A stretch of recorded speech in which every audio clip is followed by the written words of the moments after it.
Hello, how is everyone doing? Hope you are having a great time here in Questing for Glory 8. I am BetoKos and I'm going to speedrun a Vagrant story and percent US version.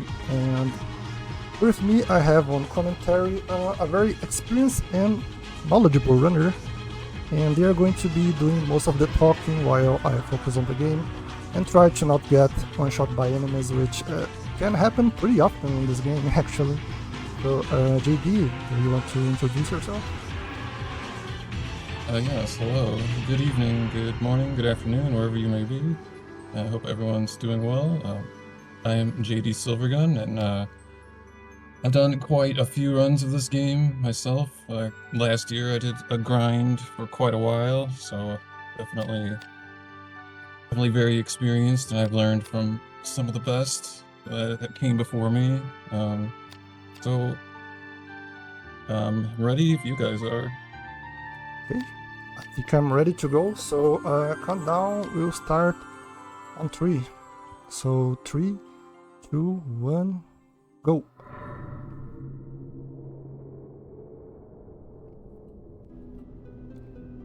So, Alright, basically, I'm playing go on the ahead. PS TV.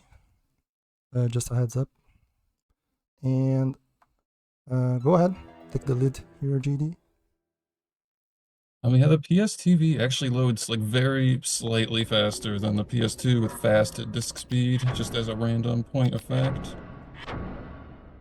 And the first thing we do in the run is we turn off information, like little captions, like up for the items and the attacks and everything, because that adds frames when the game loads those messages.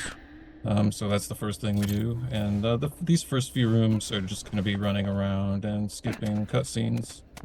But just wanted to say at the beginning that I have decided that I'm not going to spoil the story for this game for a couple reasons. The first one being that it has received such a high praise over the years, and the second reason is because there's a lot of game mechanics to discuss for this game, like just intended mechanics and speedrun mechanics. So, anyways, just a heads up. But I will give you a little overview that for those that don't know what's going on.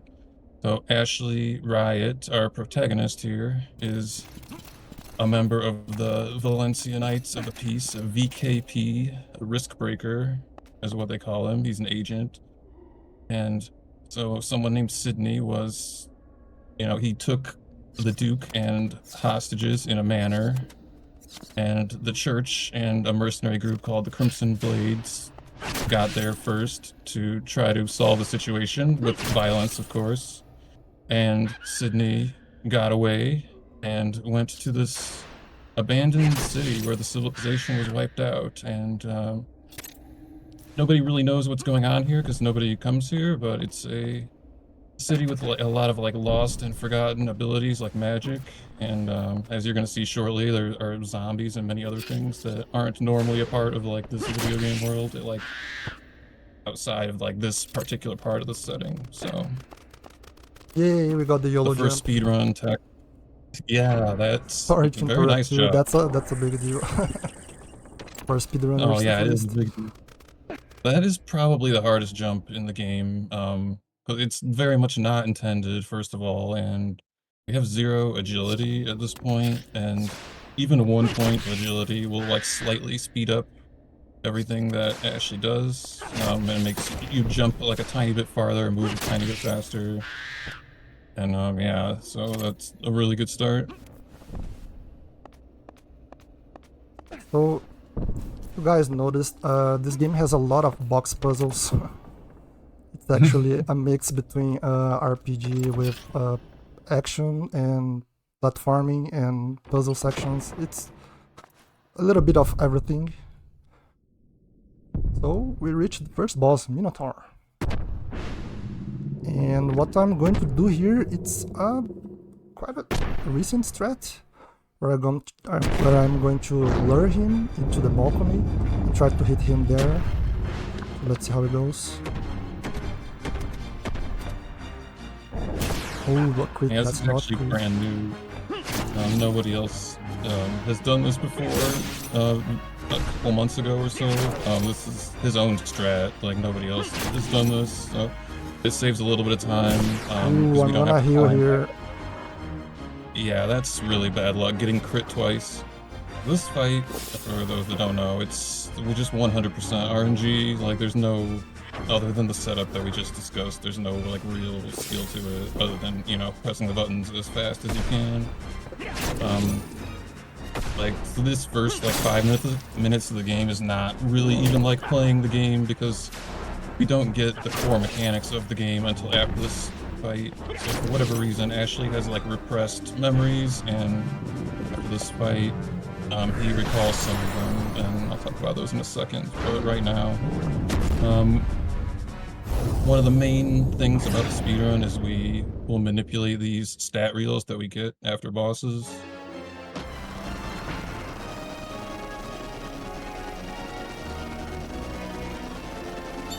Maybe? Nice, here we go. Nice That's a pretty job. Very good. important stat manip. I would say it's the most important one. Because you're gonna do much more damage if you hit this strength 3 reel right at the start. So yeah, it was a pretty rough fight because I missed a lot of shots and the boss crit me a lot. So that happens, can't control that. Yeah, I just wanted to be quiet for a second so you could concentrate. Like the first one is like so important. Like if you missed the first one, if anyone's interested in learning this run, you should absolutely reset the game immediately if you missed that. Like even 1 point of any stat makes a really, really big difference the way things are calculated. And so we want to hit, well, there's a couple different approaches. We want to hit the +3s ideally, but like at runner discretion, there are setups to hit like +2s depending on where the reel starts. Because there's 16 stats on the reel, and there's 3 different reels. So based on your starting position and other visual cues that we learn, we're able to press it at the right time to get the option we want, and it's pretty awkward. Some people have a lot of trouble learning it, but it's very important to the run. And anyways, so core mechanics of the games, you can see that he's doing a time to defense ability. That time to defense is one of the main aspects of this game. So we use Impact Guard because not only does it reduce damage that we take, which is handy, but you can also save yourself from dying, but only against physical element attacks. So if you go down to 0 HP, but you have a correct timing on the block, then it will actually save you from dying. And some attacks are easier to dodge than others. The ranged attacks and magic are particularly awkward. And for every defense that we execute, we get a chain point. And we also get chain points from doing the other side of that, which is chain attacks. So by doing timed hits, it's kind of like Super Mario RPG, like super jump. You press the button at the right time, you get to attack again. And every time you do that, that also gives you a point. And every so often, like every so many chain points, we learn a new ability. So every like attack and defense is actually routed into the run. Everything is planned out the way it's supposed to go. There's a little bit of flexibility with it, but we really want to learn our abilities on a certain schedule. So that's bad luck. We do a minute for this boss to try to get the first action. Because sometimes it's just because he has more range with his magic than you, sometimes it doesn't work, but we lure him around this pillar, and then if you're lucky, he gets stuck sometimes, which helps you have time to do this. But we're going to get our spear, the rusty nail. And the reason we use this, and not only does it have a higher attack rating, but it has a slot for gems, and we can attach gems to weapons to change like various properties. But this gem, Braveheart, gives us a flat bonus to accuracy, which is not usual for gems. So we use it quite a lot because of how good that it is. But anyways, like I was saying about the... Oh yeah, we're gonna be doing a lot of things we wouldn't normally do in a PB attempt for safety, because this is an extremely volatile speedrun. Like, even casually, this is known to be a very difficult game. It's very brutal and unforgiving. But like I was saying about these chain abilities, there's like a schedule. We want to learn certain abilities, like, by certain points in the game. A very nice fight, by the way. But if we don't, I mean, basically, things that can affect that are, you know, making mistakes, or even just getting a critical hit. In most RPGs, getting a crit is good, but in Vagrant Story, early game crits can be very bad because, like I said, every attack and defense is routed in because we want the chain ability points to learn new abilities. Late. Missing one stat here and there is not going to be a huge deal, but, and I want to say again, it is difficult to do this, so for anyone, if you never tried it, just trust me on that. But we got the strength +3 at the start, which is most important. And we also will have elixirs that increase our stats as well. And we also have to keep track of the stats as well, so that we know which stat reel is coming up. There's 3 different ones: strength, intelligence, and agility. And all 3 of those stats kind of do like double duty in this game. The way it works, strength is physical attack and defense. Intelligence, same thing for magic. And agility is accuracy as well as evasion. So coming up, get a little mini boss here, the Ghost. And we got our first strength elixir from this fight, so that's another helpful thing. And it's another RNG point of the game, actually, because elixirs will give us randomly 1 through 4, and obviously we would prefer it to be a 4 every time. Makes quite a big difference. Alright, nice job. And we got our first chain ability here, which is perfectly on schedule. Let's see if RNG is on my side now. Not really. It's fine. Oh, thanks, game. Well, it's still better than nothing, though, even though it's not ideal.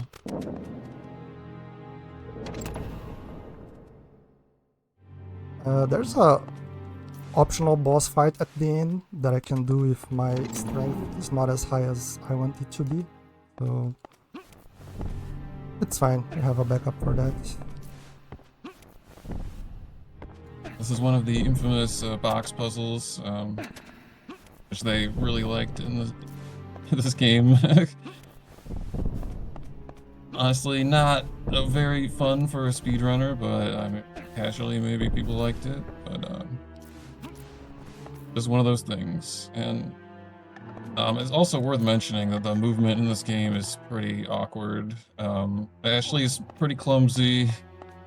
But we do our best, and this game is kind of interesting as a speedrun because not that many people have ran it, so it's like a lot is known about the game, but like there's a lot that's not been fully optimized. Like the movement, like I think, and BetoKos as well has talked to me about it, that like there are definitely a lot of micro optimizations and certain things about movement, and a lot of we do a lot of enemy manipulations, but there is definitely more stuff that could be found out. And this fight is just 2 lizardmen ambush. This is required because we get a sigil, and in this game a sigil is like a key. Use it to open a door, and then it disappears. So this is a required fight. And we specifically attack lizardmen on the left arm. Because it's lower defense, and actually not sure about the chain evade as well, but so you may have noticed that we can choose which body part to attack, and usually the one we attack is whichever part has the lowest chain evade, which is actually a separate stat from regular evasion for whatever reason. So I got a crit there, and as you can see, I dropped it immediately because crit is not good for the early game because we can't chain as many ability points as we would normally do if we keep critting every time. Yeah, that is a good point. So I didn't talk about that yet. So for chain attacks, like how much damage your chain does after the first hit is based on two things. It's first the initial damage of the first hit, and then like what the chain ability is. So right now we're using two chain abilities. One is called Heavy Shot, and the other is called Temper. And Heavy Shot, I actually forgot the exact number, but we are going to be using Heavy Shot throughout the entire game. Temper does less damage, but it's the second best one we have. And as an added bonus, it like gives you a small amount of DP to your weapon or damage points. So a mechanic in this game is that weapons can get worn out and repaired. We do not repair anything in the speedrun because it's slow to go to the workshops. However, that is all accounted for in the route. And so Temper, basically using Temper in addition to doing damage, it slightly slows down like the degrading of the weapon from using it.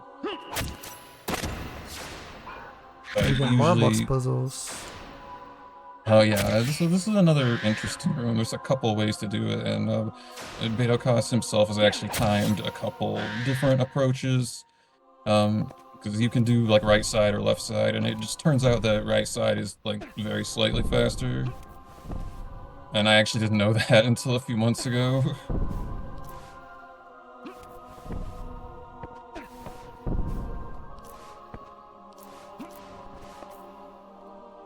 We're coming up on our third boss, the Golem, which is definitely a boss that we would have a hard time if we didn't get our strength +3.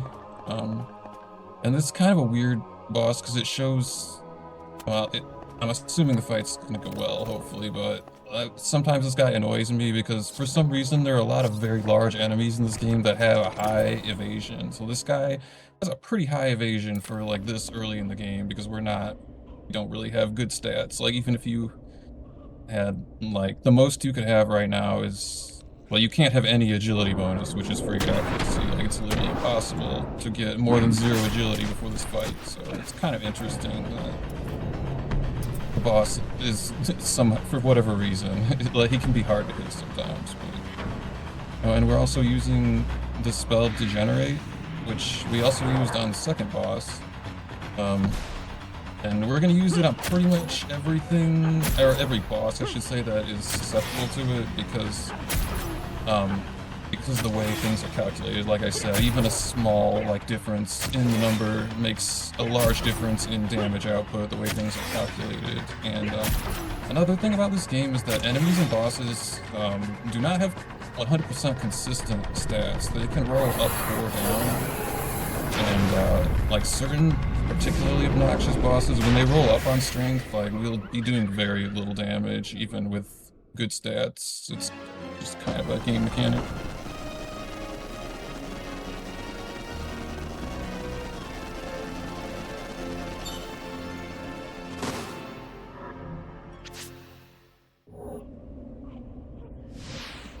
And now this is also showing another thing that this kind of just the way the game works is sometimes you'll go to an area and like there's no way to progress, but if you kill a certain enemy, it will like activate a platform like you just saw.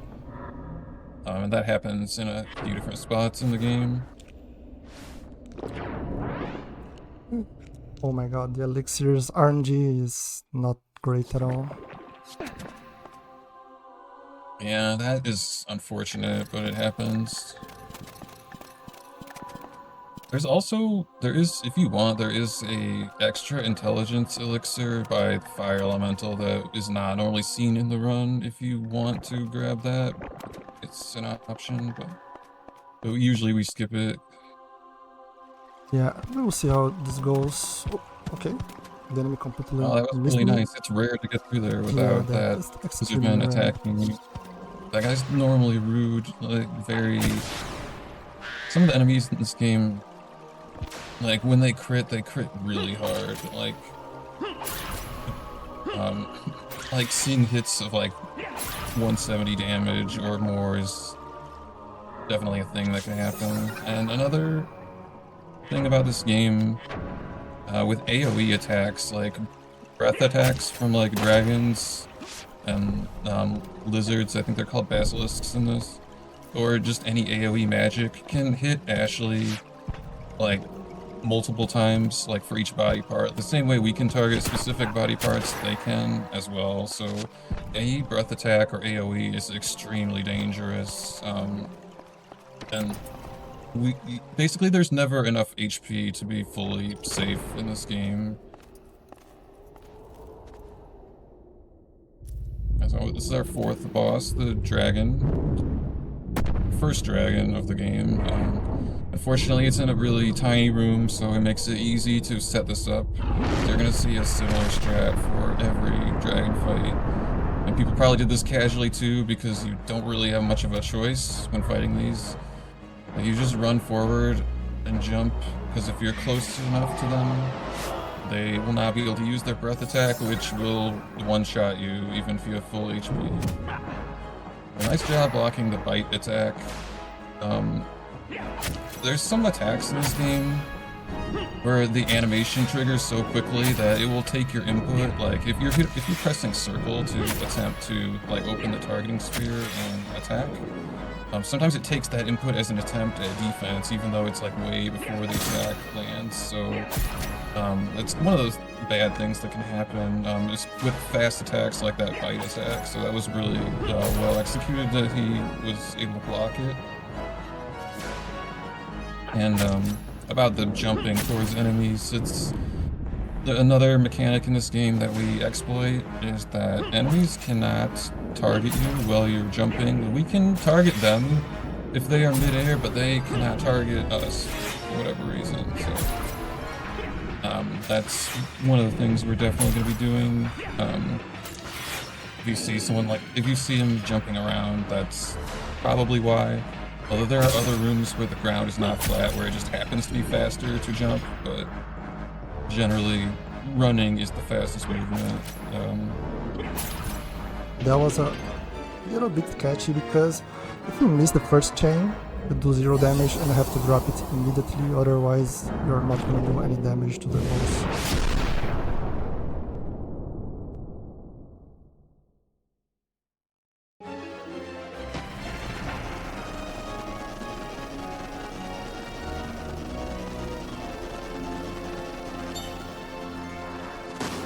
I was just checking out the chat, so feel free if anyone has any questions, like, because I might forget to say something, so feel free to ask. There's a lot to talk about in this game.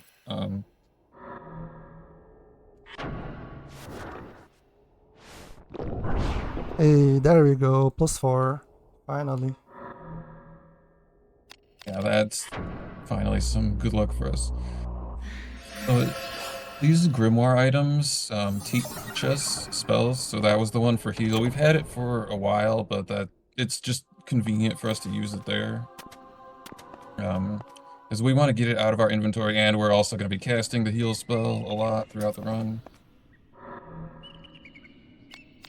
And oh, another mechanic I should definitely discuss, because it's important, is risk.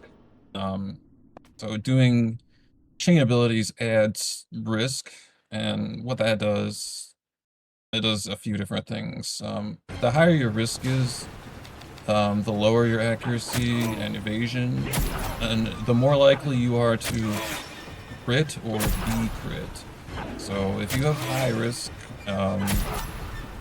it's a pretty good chance that you can get hit pretty hard. And we try to manage the risk at all times. So the way chaining works, for whatever reason, if you go after 8 chains, like 9 or higher, the risk starts to increase like exponentially more than the regular rate. So we usually will be doing chains in sets of 8, except for a few cases where we want to do one long chain to do bosses, which is not typical as you might think, because it takes a long time to do like any kind of item or spell, so repairing the wrist is actually pretty slow in a speedrun setting. So if we're doing sets of 8 chains, that's why, but if there's like a heal panel after the boss, which lowers our risk to 0, then we would definitely like to go for a longer chain if possible. And this particular guy, Dwayne, showcases another mechanic in the game. If you hit someone in a specific body part and do a certain amount, like a percent of their total health, it will have an effect on them. So we hit him in the head to start because we wanted to disable his spellcasting. He has a powerful AoE explosion spell, which can do quite a lot of damage, which is another reason why we heal risk before this fight, because magic will also deal more damage to you if you have high risk. So by starting out attacking his head, nice job on that +3 by the way, we disable his powerful magic, and then we run away from him because his weapon is much shorter range than ours, and then we attack in the legs afterwards. But there are also certain bosses like that guy that have a very high chain evade that you'll see we might only do like 1 or 2 chains, or like 1 chain at a time, just because the chances of it actually doing damage, like extra damage rather, are quite low. But we still need to build up our points because, like I said, we're trying to learn everything by a certain point, or everything that's relevant to the run anyway.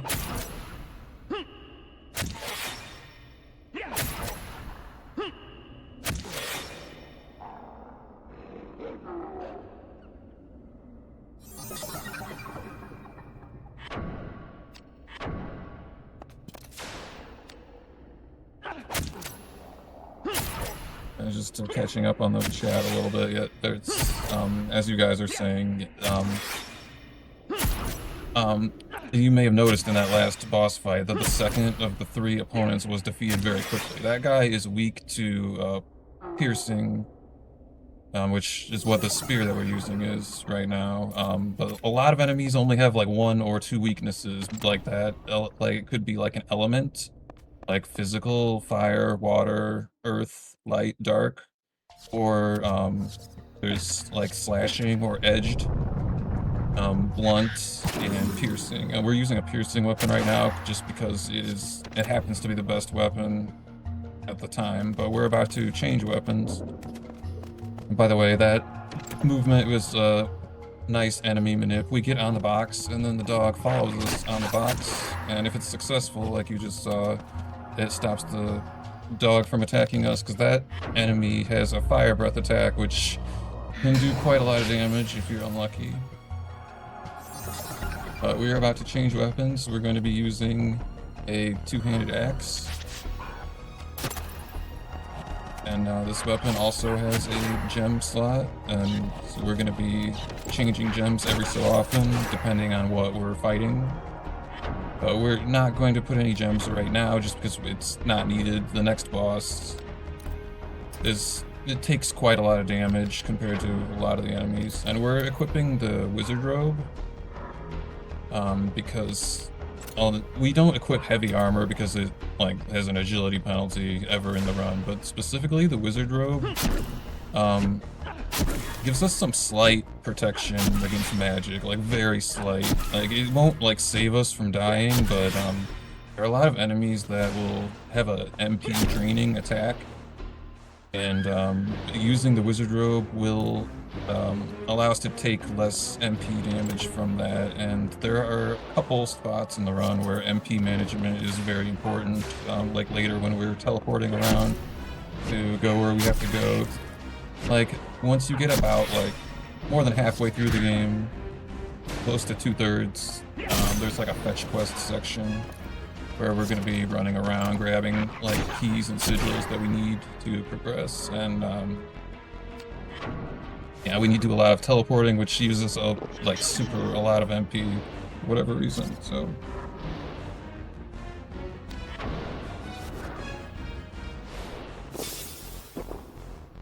Yeah, I did some extra damage on this enemy on the way to the Wyvern because I needed a little bit more of PP on my weapon.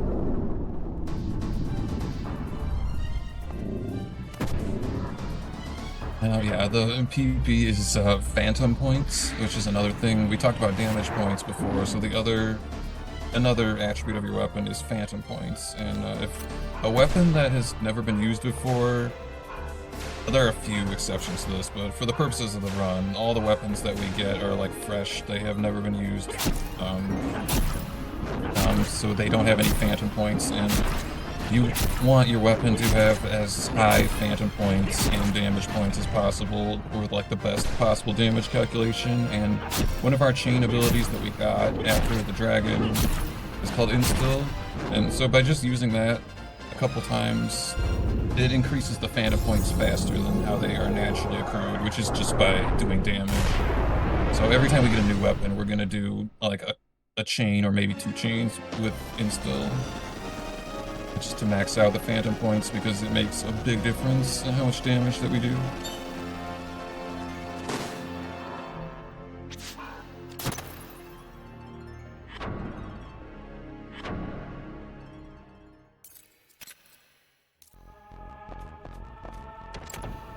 Wait, sorry. Oh, never mind. I thought it...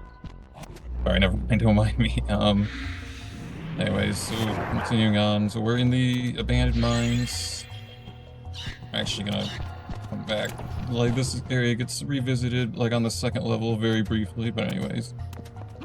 So, there's a lot of these, orcs running around, and as you just saw, the orc leader or goblin leader, sorry, they can cast spells, which gets annoying. That one of our defense abilities is called Ward, and that can block certain spells, like ones that cause status effects. So that's something that we're going to see as well. And in this particular room, so we have to kill these bats because the room we need to get to is at the top. And if you're trying to climb and you get hit by an enemy, it actually will fall down. So, in addition to just wanting chain points for our progression, it just happens to be that you really have to deal with them. We can't ignore these enemies. Like, we'll be ignoring a lot of enemies.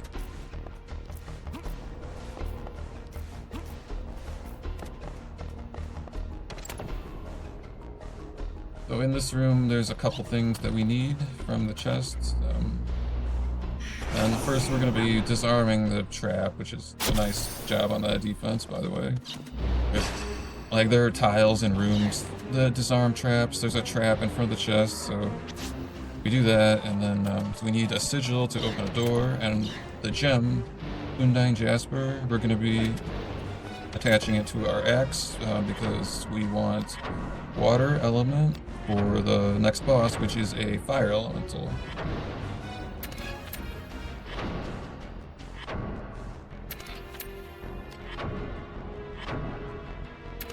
It's just the easiest solution. There is a spell that's one room out of the way that gives us water element on our weapon, but it turns out that since we just don't need that, like, it's not needed for the run. Like, not that many enemies are weak to water, and we have setups for the required fights, so it's faster to just equip the gem, even despite how slow the menus are. It's just a really bad fight without the gem.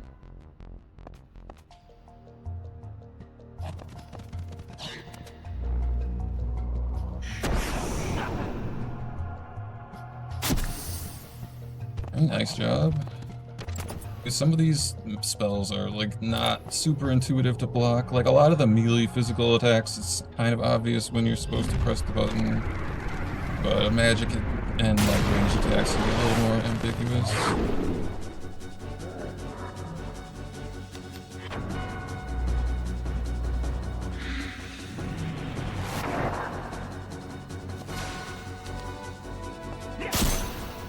Oh, you hate to see it. Yeah, this guy can be annoying sometimes. He has pretty good evasion.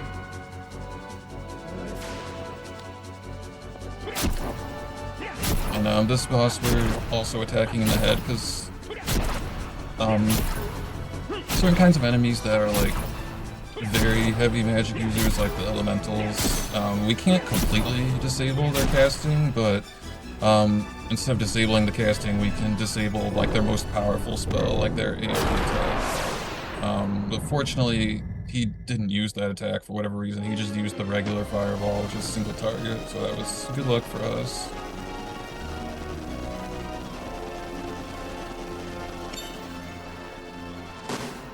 Nice job.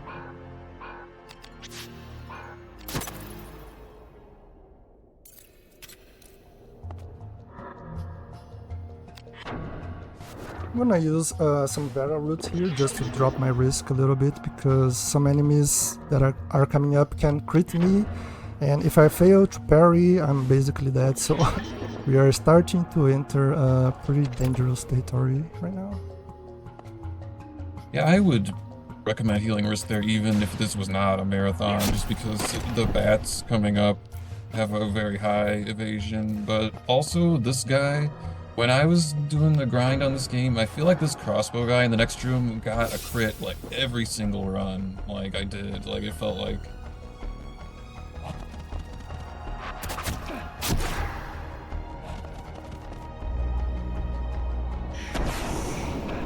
He didn't this time though, so that's good, and 2 successful defenses, very nice. So our next boss coming up is the Ogre, and this guy has 2 weaknesses, and one of them's fire. The other one's piercing, but we don't want to change weapons. We want to keep using the one we're using. So we're going to equip the Salamander Ruby, which we got out of the shield, which was in the same room where we got the axe. And so just having that fire element added to the weapon is enough to do damage, because otherwise we'd be doing like very pitiful damage, like literally like ones.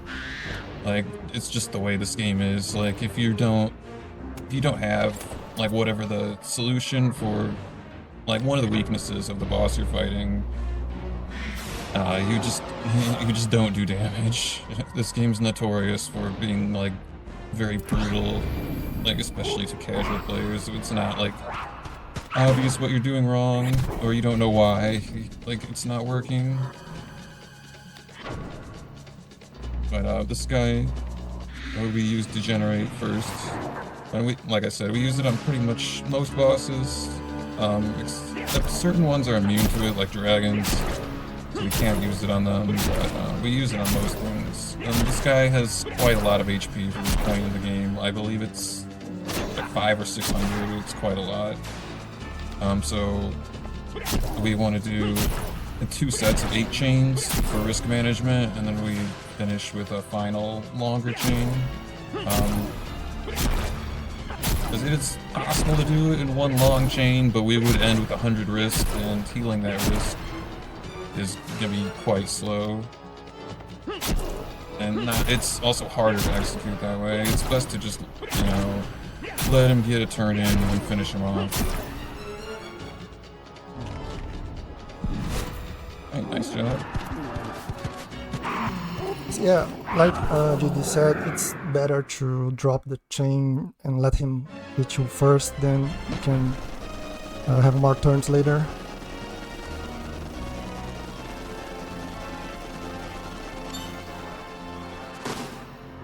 Well, especially for fights like that, where he has a very quick attack, so I just like wait and let him go, so that I'm ready to block him. Because that guy can crit for quite a lot of damage, especially if his strength rolls up. Like he could definitely do over like 150 damage. Oh jeez, another Yeah. +1.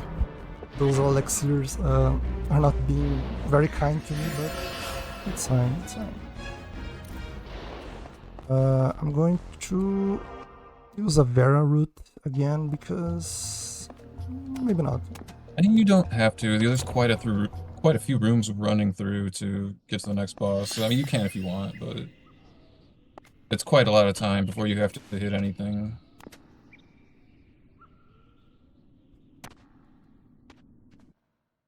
So we're skipping cutscenes and So we're going.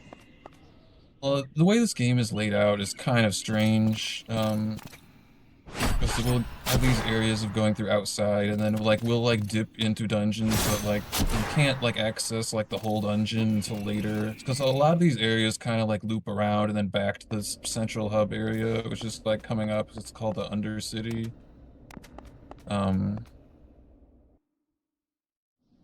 So right now we're just running around, ignoring these Crimson Blade mercenaries. And so it's our first visit to the Undercity. It's gonna be very short though. We're gonna fight a boss and then we're gonna leave. This next fight, the crab, is kind of an interesting fight. One of his attacks is water elements, which we can't block, so this is definitely one of the fights that, to be on the safer side, we wouldn't want to go in there in low health. And actually, I forgot to mention another like main mechanic of this run. Like BetoKos has been doing it, but we haven't been talking about it. Is spawn manipulations is a huge part of this run, because the way the game works, the amount of enemies, the quantity, and type of enemies that appear in rooms is dependent on how much current HP you have. So, like earlier on, like it's in the catacombs and like the second area after the second boss, like we were keeping our HP in a certain range so that like too many enemies wouldn't appear, or like there's certain kinds that can cause a problem. Or in one case, if you have over 200 HP, there's a guy, like a zombie that appears in front of a door that we need to go through, and he like will not move out of the way. So a lot of times in this game, we don't want to be at full HP. And there's also an ability that we use sometimes called Raging Ape that does more damage the less HP you have. So for those two reasons, like in a PB attempt, this is the water elemental attack, by the way. It's called Tidal Rush, and as you can see, it does quite a lot of damage. So basically though, because of the spawn manipulations and Raging Ape, which is optional by the way, not everybody uses it.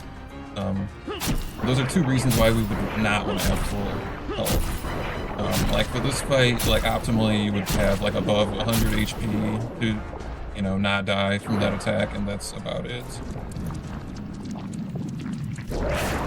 The interesting thing about Raging Ache though, for those that are kind of familiar with how this game works, is current world record of the US version actually does not use Raging Ache, but it's been theorized by myself and Dragon Dark and others that a hybrid route that does use Raging Ache before Crimson Pain is theoretically faster, but it's not really been fully proven yet, but it's hard to tell without a lot of data. There just aren't that many runners for this game, and there's a huge amount of RNG, but it is an interesting mechanic. Because Dragon Dark, like way back when, like 6 years ago, 7 years ago, whatever, wanted to make a route just without Raging Ache just for the sake of not having it. But since then, people are like, well, what if we use some of the strats that he's using that we know are fast, but also we can use Raging Ache to speed up some parts as well. So there's been some experimentation with the route, but Dragon Dark did a lot of work though for putting together like most of the route that is commonly seen today in speedruns though. Yeah, I'm going to do a very quick save here, as you can see. Probably the longest save on the PS1 console, but because we are entering a pretty terrifying area, which is no-fly forest, and there's a lot of enemies that can basically one-shot you, and you can't do anything about it. So hopefully that doesn't happen. Yeah, absolutely. Obviously, you know, PB attempts or in like non-marathon setting, we would never save because we just saw how slow it is. But like I was talking about with like AoE attacks, like particularly breath attacks, there are these tiny little lizards in the forest that you can't even always see because some screens have not great visibility. And they can one-shot you. Like I've seen, it hasn't happened to me, but I've seen on another person's stream where the breath attack can hit like all 5 of Ashley's body parts and do like 55 damage each, which is obviously going to total to more HP than we have. It's pretty uncommon to get that unlucky, but I would expect a breath attack to do at least like 150 damage. I don't know, there's just a lot of RNG in this game, and we're saving to be extra safe. What we're doing right now, we went one room out of the way to kill, I think these are called BetoKos or something. I can't remember, sorry, but anyways, specifically these 4 spawns of this enemy give us a guaranteed drop of a fairy wing, and fairy wing gives us like a massive like temporary agility boost, and we're gonna use that to do some like far jumps that we can't normally make, and skip a few puzzles and just speed up a few sections like later on in the game. So that's why we go out of the way to kill all 4 of those. And also we changed our gem back to Braveheart because we only wanted the fire element for the Ogre and for the crab, but we want Braveheart for the dragon because the dragons are pretty evasive for whatever reason, despite being huge. And Braveheart gives us that flat, I believe it's a 10% bonus to accuracy. And the Earth Dragon is notoriously an obnoxious fight. Okay, nice job. So that was the bad RNG. If he's backing up and you jump too soon, it's a death every time because his breath attack does like 300 to like 360 damage. And in addition to that, this guy just has a very high strength for this point in the game, and like I said, enemies and bosses can roll up or down, so depending on that, it just in addition to him being more dangerous, it also is harder to kill him because strength is defense as well as offense.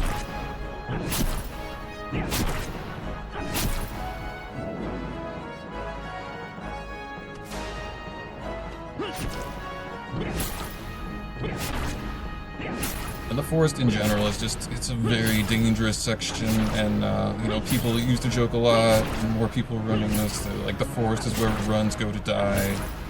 Oh yeah, something else.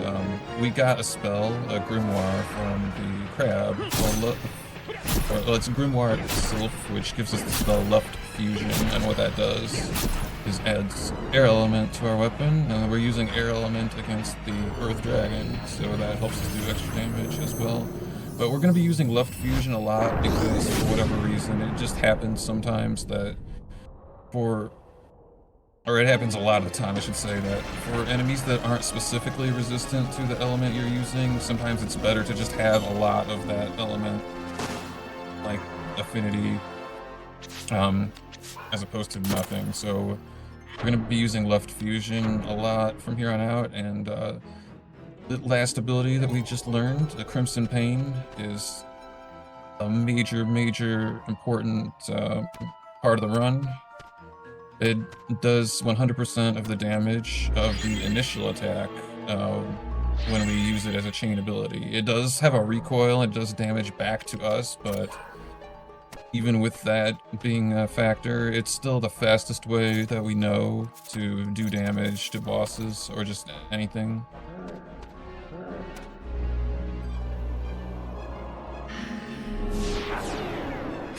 And the Crimson Pain is the reason, in addition to having good stats from manipulating the stat reels, those 2 things are the reason why that the old route is obsoleted. Like originally, when this game was speedrun, people used to he got 2 attacks mash. on me. Yeah, that's very bad luck. But people used to not change weapons, they mashed the stat reels and just use Raging Ache like for all the fights, which is very difficult to execute, and it was discovered by Dragon Dark that it's actually not even faster. So that's why we use Crimson Pain now. But that room we were just in, that particular enemy, which of note was one of the bosses we fought not that long ago. That's another thing about this game, is that bosses become regular enemies like somewhat quickly, especially later on. But there's a manip for that room, but it's partially RNG dependent. Right, like that was good RNG, what you just saw. Sometimes, well, enemies have ATB, and you can kind of see it sometimes, like there's like dots above their head counting up to 3 and then exclamation point.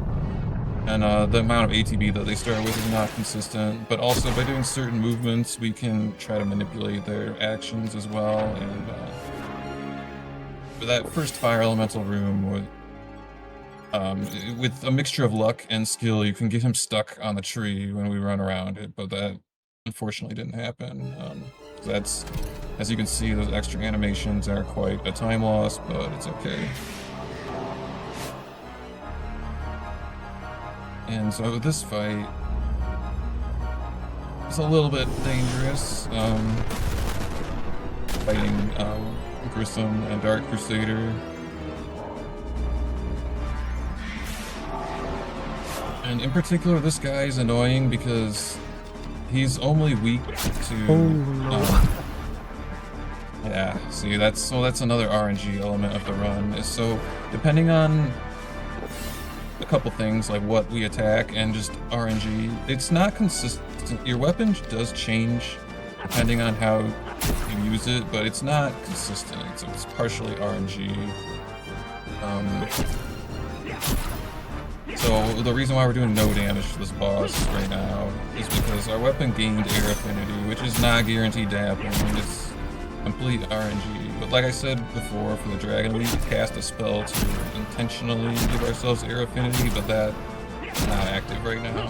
It's just really bad luck that this happened. So we're just, this is another reason why the forest is just a run killer, because when this happens, it just slows the fight down so much. There's nothing we can do about it.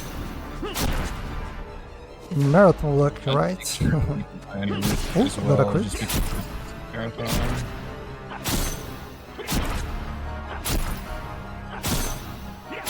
But this guy, Gryom, is only weak to physical element and earth, and he's the guy that we get earth from, so it's not possible to have that before now.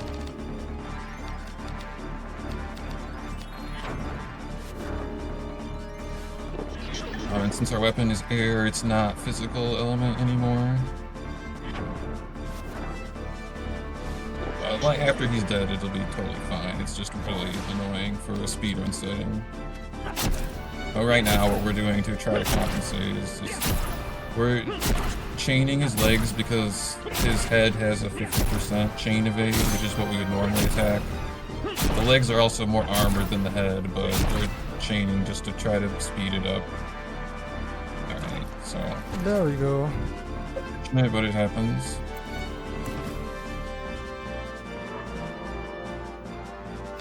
And yes, the risk, it does increase your chance of being crit, as well as having a crit, like against an opponent. So it's, and against magic attacks, it's not even about critting either. Like if you, like a risk is just part of the damage calculation for offensive magic. If an enemy casts a spell on you, it will do more damage the more risk you have. Is another thing. We're just being extra safe right now and killing the risk. And we use the buff fusion again because we want air against this Dark Crusader.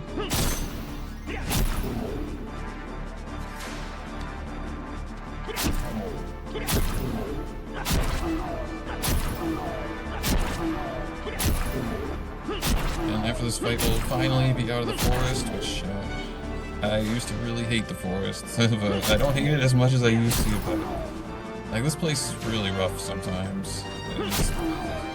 Even if you don't die, it wastes so much time sometimes. But of note, though, from this fight, we get a lot of important items. We got 2 grimoires from Gryom.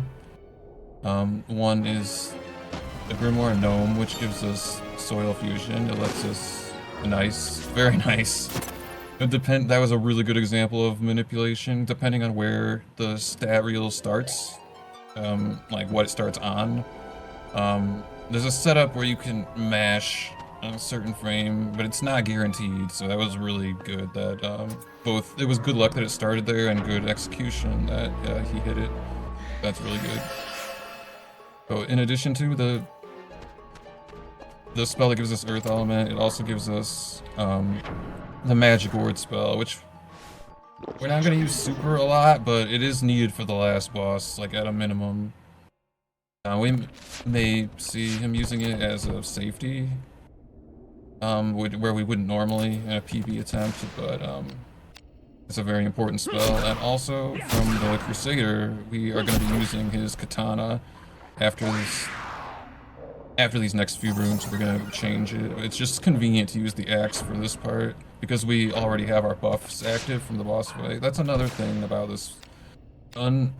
Like right now, we have the buff from the boss fight still active, and that allows us to do more damage to these enemies because this is a kill room. It's required to unlock the doors.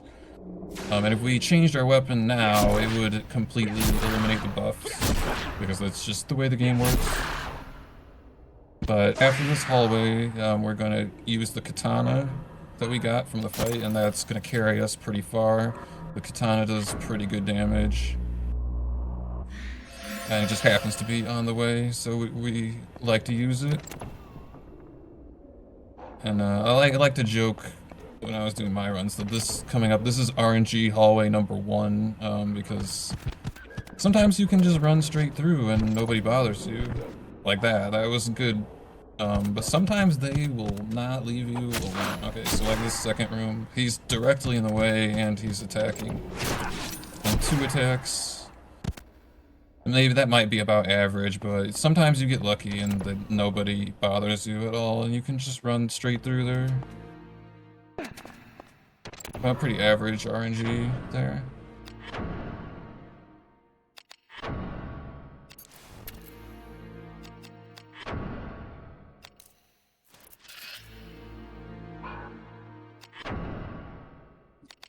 But right now, like I said, we're changing our weapons, and so inventory management is, a thing in this game.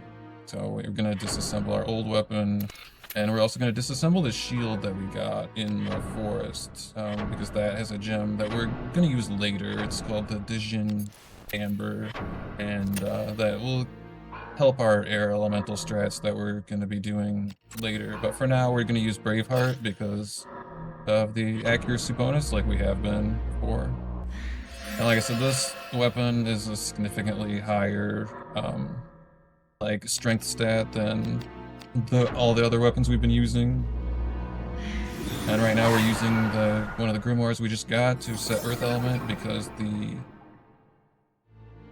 these imps are weak to Earth, and the more damage we do, the faster we get phantom points in our weapons. So in addition to using instill, we have also the buff doing more damage also helps us do that. So after this fight, we'll be maxed out on phantom points in the katana, Angel Wing.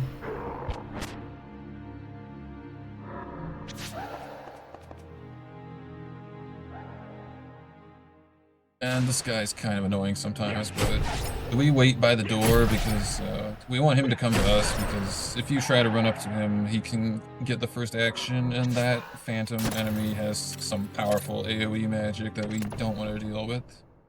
Oh, and also worth mentioning, this room is, I mean, it's technically optional, but for the route that we're doing, we need that sigil that we just got.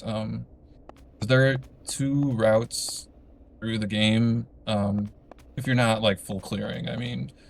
And the route we're going, we need the sigil to open the door. The other route goes through Abandoned Mines B2, which is if anyone knows this game, they know that that area is like horrifyingly bad. So we don't go there in the speedrun.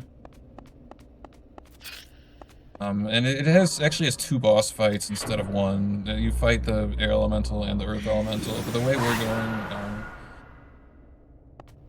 the branching path is after this fight that we're about to do. The way we're going only has to fight the dark elemental.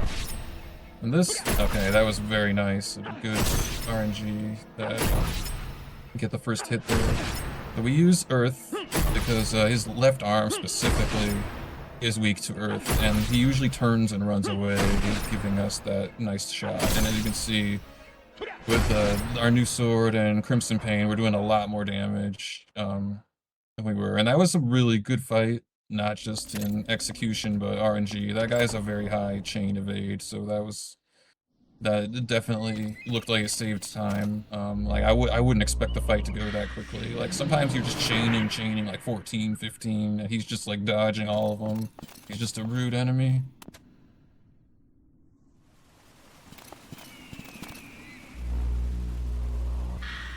But kind of just a side note. Said I wasn't going to talk too much about the story, but like this is a magic city that we're in right now. So that's why these mercenaries also can use magic as well. It's not just us. So anyone here kind of like picks up on it. That was a Which is pretty scary annoying. crit. Well, just because in a speedrun setting, like their animations take a long time. So later on, we're actually going to be using one of our chain abilities called Dulling Impact to silence them so they can't cast anything. So that's coming up.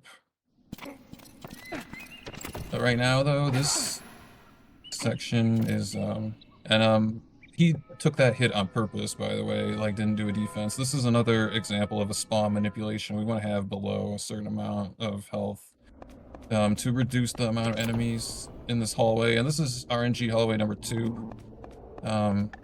Usually it's fine. Sometimes, you know, the guy just wants to bother you or just buff himself as you just leave the room. That's better than him doing an attack spell, at least. So, like, there's these zombies and that zombie mage. But by not having full health, I think I forgot if it's below 200 or like 189 or something. We've reduced the number of enemies in the way.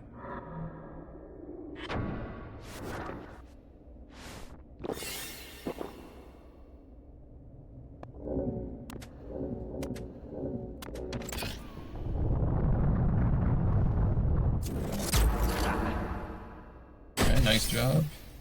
Using our defense ability, Ward, to negate that status effect. And we're casting Left Fusion, because it lets us do more damage. And for most of the fights, it will let us do more damage, unless they're specifically, like, resistant to air. This is the Dark Elemental. After this fight, we're roughly halfway through the run. Like, somewhere between here and the next boss is the halfway point. Casting Degenerate as usual to lower the strength.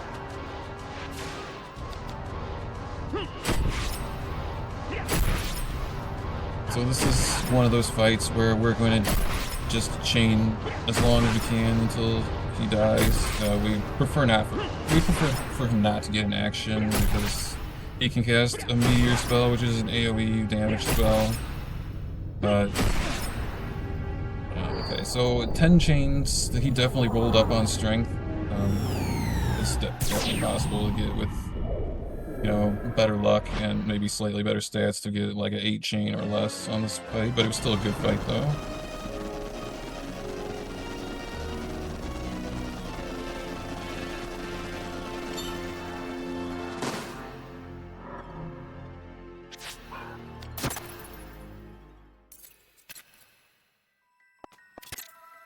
And actually this area, like these next few rooms,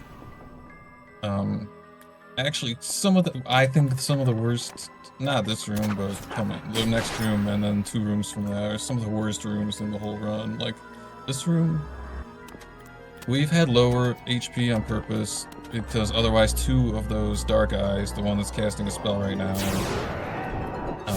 would be present. And these things can do a lot of damage, as you've seen.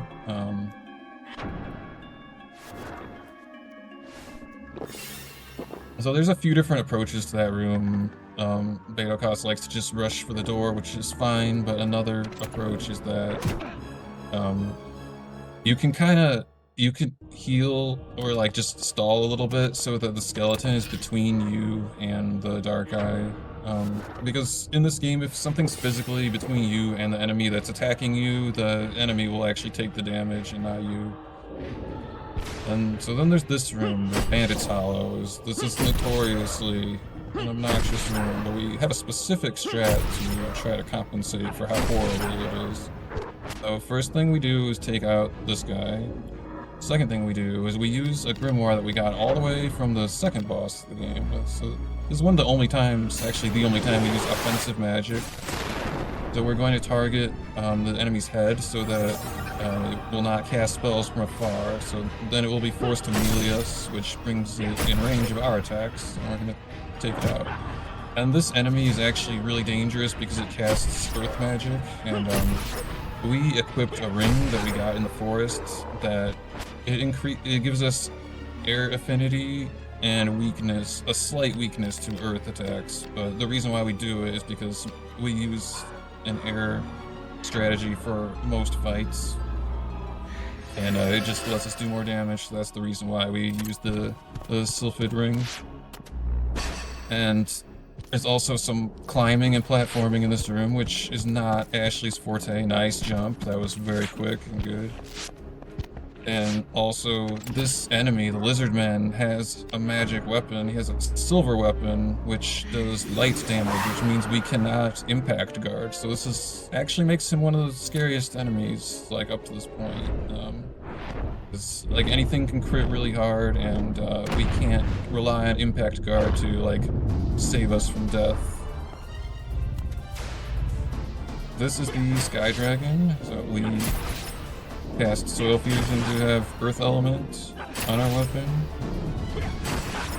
Very similar to a lot of the other dragons we've seen, but this guy, for whatever reason, is less threatening than the Earth Dragon, probably just because the Earth Dragon is on such a large room that it increases the chance of you not getting the first action. But this guy's not too bad, but like I said, though, anything can hit pretty hard, so we definitely want to make sure we're doing our chains correctly and, you know, ready for an attack. We like to do our time defense, impact guard if we need to.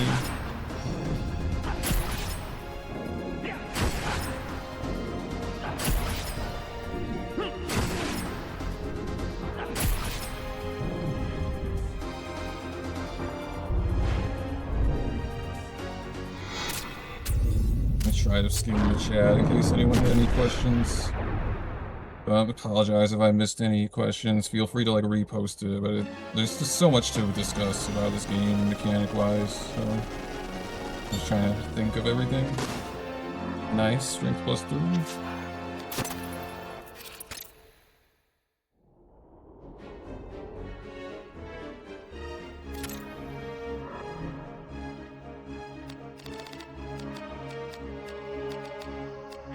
Yeah, I need to use some variables here because my risk is at Right now we're dealing with just 100%. safety.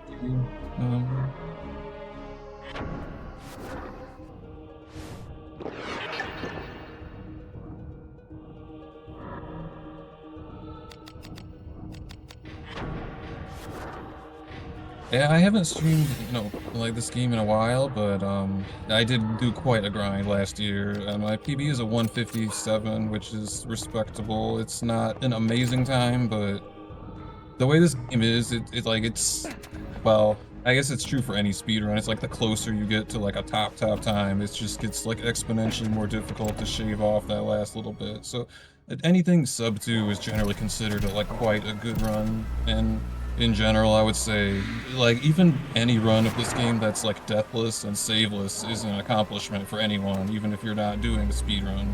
This game is just quite brutal.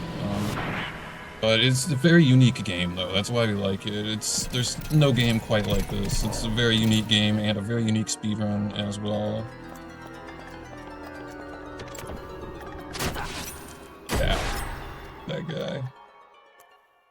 So sometimes there's a trick we can do, or if you, I guess worth mentioning. So sometimes we use an item or take out our weapon like as the door is opening. That's kind of a little frame saver, but if you take out your weapon and put it away at the right time, it can disrupt the enemy's targeting. So in some cases it's possible to do that and prevent an attack, and that's unfortunate. Oh, Actually no. taking a bath here. Yeah. It happens. Like jumping and platforming in this game is not straightforward. It's it's a little tricky to do optimal movement in this Excuse me? game for sure. Guy was on my way. I never seen that before, by the way. Was blocking the pathway. No, yes, the PSTV loads slightly faster than PS2 with fast disk speed. That is something. Am I alive? Yeah, I've never seen anyone running this on the PS3, so I have no knowledge of how those load times would compare. It's possible though.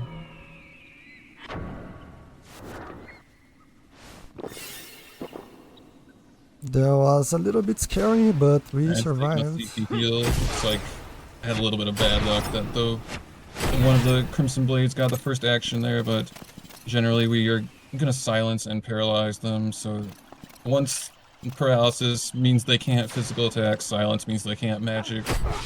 Well, use any magic attack or otherwise. So they kind of just follow you around or like do goofy things. Like that guy just kind of backed away. Especially if they're by themselves, it just kind of shuts them down. If you give them too much time, the enemies will try to heal their friends, like status effects.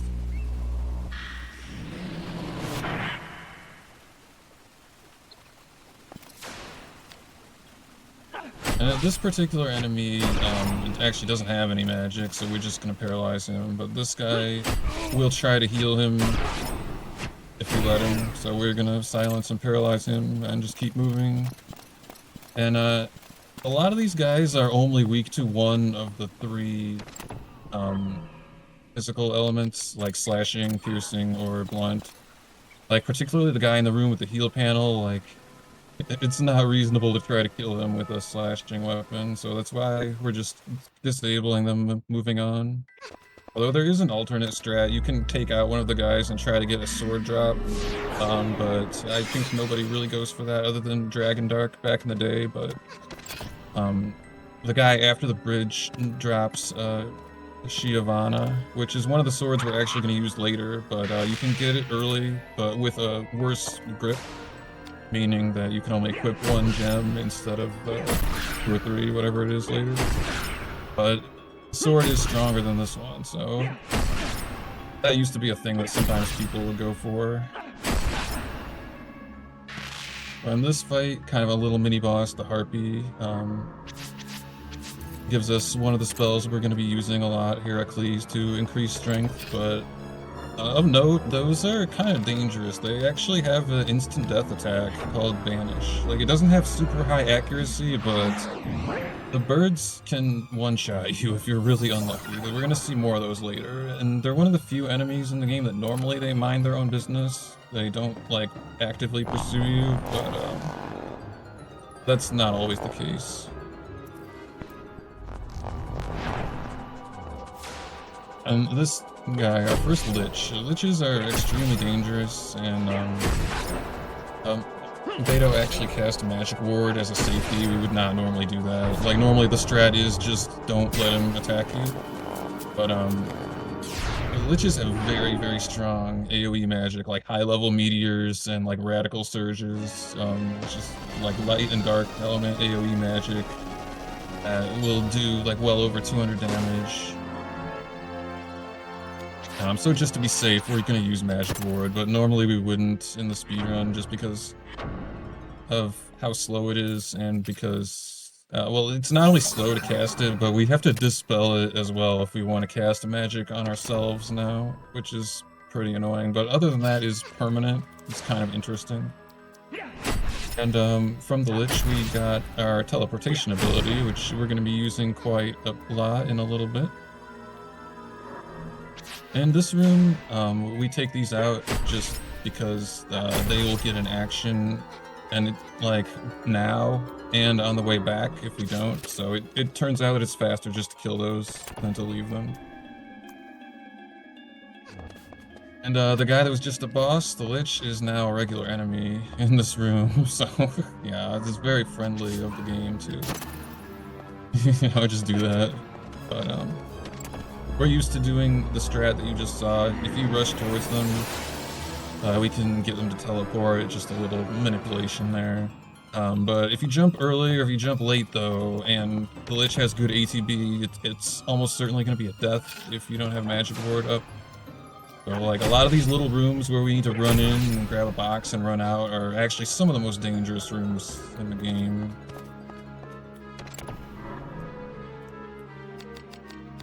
We've got our next boss coming up, the Nightstalker. This guy can be kind of it's one of those fights that's normally no problem, but sometimes it can be annoying. Some of the enemies in this game will try to get into like a buff or like debuff war with you if you don't shut them down immediately. And the reason why that's relevant for this guy is because he has pretty high evasion compared to a lot of the bosses in this part of the game. So first we're going to use Degenerate to lower his strength.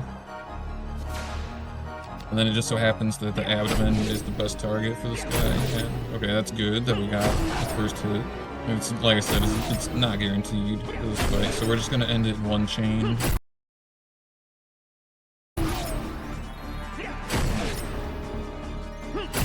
Because otherwise he'll try to either remove your debuff or debuff you, and it just...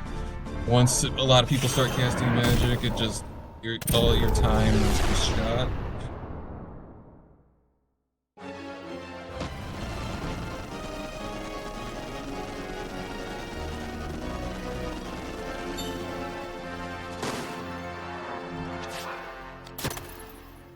So we're getting a sigil that we needed from this fight, and this fight is kind of weird. So we exited through the door we came in. There is some stuff on the other side, like you can get something that unlocks like an optional like fight that we're not going to see in this run, but there's some chests, or at least one chest. I know it's been a while since I've been over there, but anyway, so we're going back to the game because we wanted the sigil, but now we're leaving the Undercity. And a Dark Elemental, you know, one of those...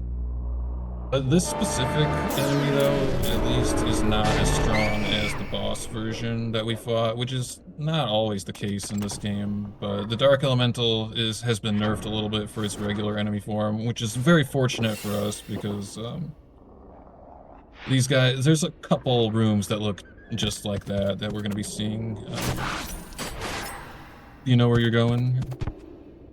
Yeah, just got I think we just got weird turned around a camera little there. bit. One of the hard things about running this game is that sometimes you just forget a room. Oh no, I'm sorry. I just lost my sound. I'm so sorry. Have I been talking over you? I had just noticed there was a technical issue like on my end. Do you need to So I'm fix sorry. I didn't hear anything? anything. Oh, I'm sorry. I'm just embarrassed, but anyways. One of the hard things about running this game is there's just so many rooms, and there's like a strat for like each room. Like sometimes your brain just forgets what the next room is, so you do the wrong thing. Normally in that room we like climb on a box to try to get the guy to climb on the box after you.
Hey, so we are back.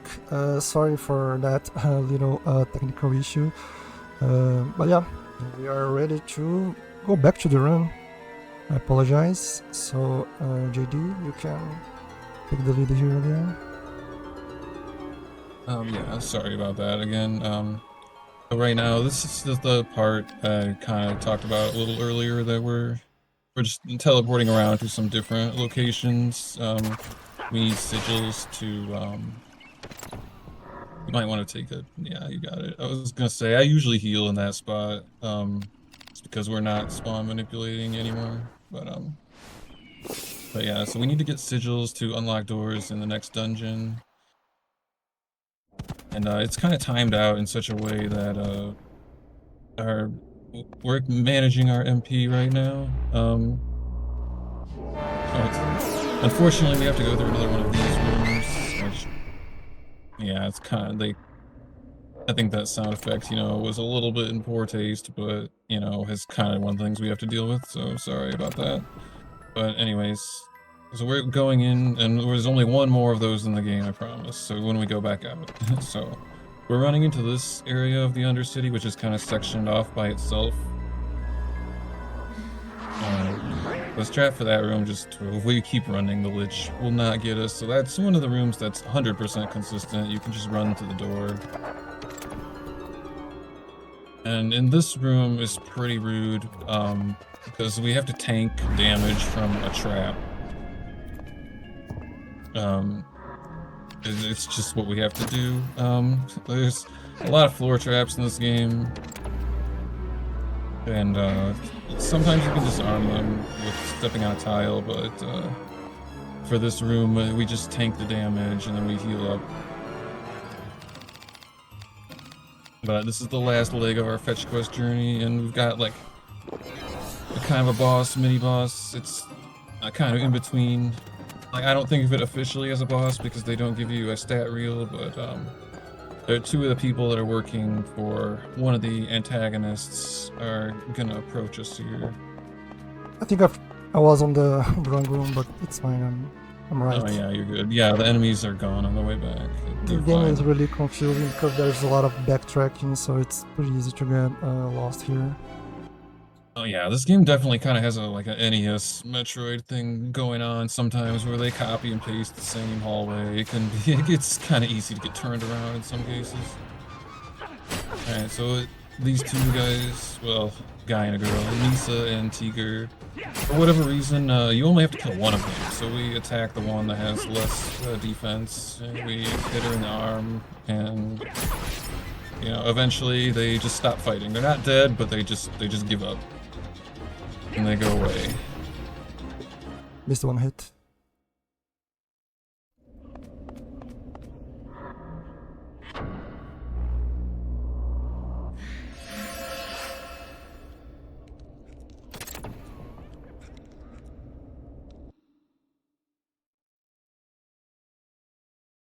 Skipping some cutscenes here, but now we're just gonna go back the way we came.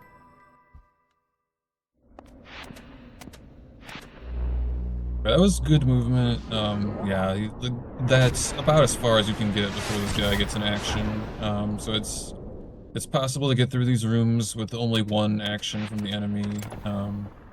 This one's actually a little bit taller than the other one, so that was good movement that you made it. But so we don't have to deal with those guys anymore. And that lizardman showcasing a game mechanic where a collision actually obstructed the attack. That's kind of another interesting thing about this game. So teleporting back to the other part of the Undercity. But that guy always casts something, I swear. He just wants to waste our time. And for those that missed it, that was the second boss of the game, actually. So just, like, all these things that we fought before are now, like, running around as regular enemies. We're gonna take a safety save. We obviously wouldn't normally do this in a run, but there's a couple fights that are pretty RNG heavy coming up, and just kind of a dangerous area coming up the Limestone quarry. We're doing some spawn manipulations for actually quite a long time, where after this boss coming up, we need to keep our health like below 150 for quite a few rooms. But if something goes wrong, though, a lot of those enemies are capable of one-shotting us on a crit, so we're just gonna take it easy. And this fight coming up also is... By the way, do you want to equip Aqua Ward? I don't know if you're doing that strat or not. Yeah, I already have it. Oh, okay, I missed it. Cool. But anyways, this water elemental is one of many bosses that has a 50% chain evade. And if he gets the first move, he can do an AoE attack, Avalanche, which will do quite a lot of damage. It won't quite kill us, but this fight can just go off the rails, and it's just... You never know how this one's gonna go. Like, it could it could be fast, or like it could be one of those just like infinity chains, but you're not doing damage. So we buffed ourselves with left fusion, and Heracles, so we give ourselves air affinity, additional strength, debuffing the boss's strength as usual.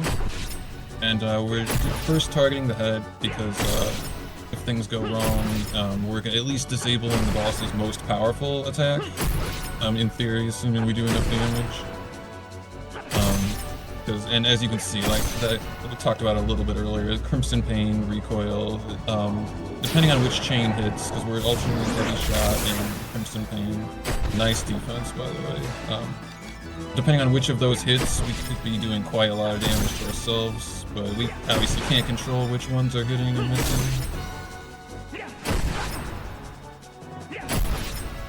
But yeah, if too many mits, we like to break it into 2 chains, but if it looks like we're getting a little bit lucky, we try to finish it in 1 chain. So that was kind of an average fight. Like, I've definitely seen a lot worse. But yeah, and also this is like officially into the late game. There are only 3 dungeons left in the game. And this is actually one of my favorite areas because I like the music. But it is kind of a dangerous area though. There are the flying gremlins that have magic weapons that we can't impact guard. Like the Overlord coming up occasionally can get unruly. It also has a very difficult jump coming up that... well, it's an interesting room. A lot of people hate it. When you see it, you'll understand. But, did you use the elixir, by the way? Oh, yeah. I forgot. Thank you for the reminder. Yeah, no problem. I just wasn't sure if I like missed it or whatever, but yeah. Right, nice +4. Alright. That's helping out at least. Yeah, unfortunately, I have too much health here, so the gremlins spawns. Yeah, we can lower it a little bit because we're gonna use Crimson Pain on the next fight after this. But that +4 intelligence is particularly helpful, not because intelligence is a great stat, but the higher our intelligence is, like that means we're gonna get the agility and strength stat reels when we defeat a boss. Because the stat reel is whichever is the lowest stat. And strength and agility make a big difference in the run, so... Though intelligence is indirectly very helpful in that way, so it gives us a chance at getting more of our other stats. And now this is another kill room. This is like the second boss in the game ×2. And so we're gonna buff left fusion to do a little extra damage, and we're gonna use Crimson Pain. We're actually gonna lead off with it. Normally we do heavy shot first, but we're trying to lower our HP to do those spawn manipulations.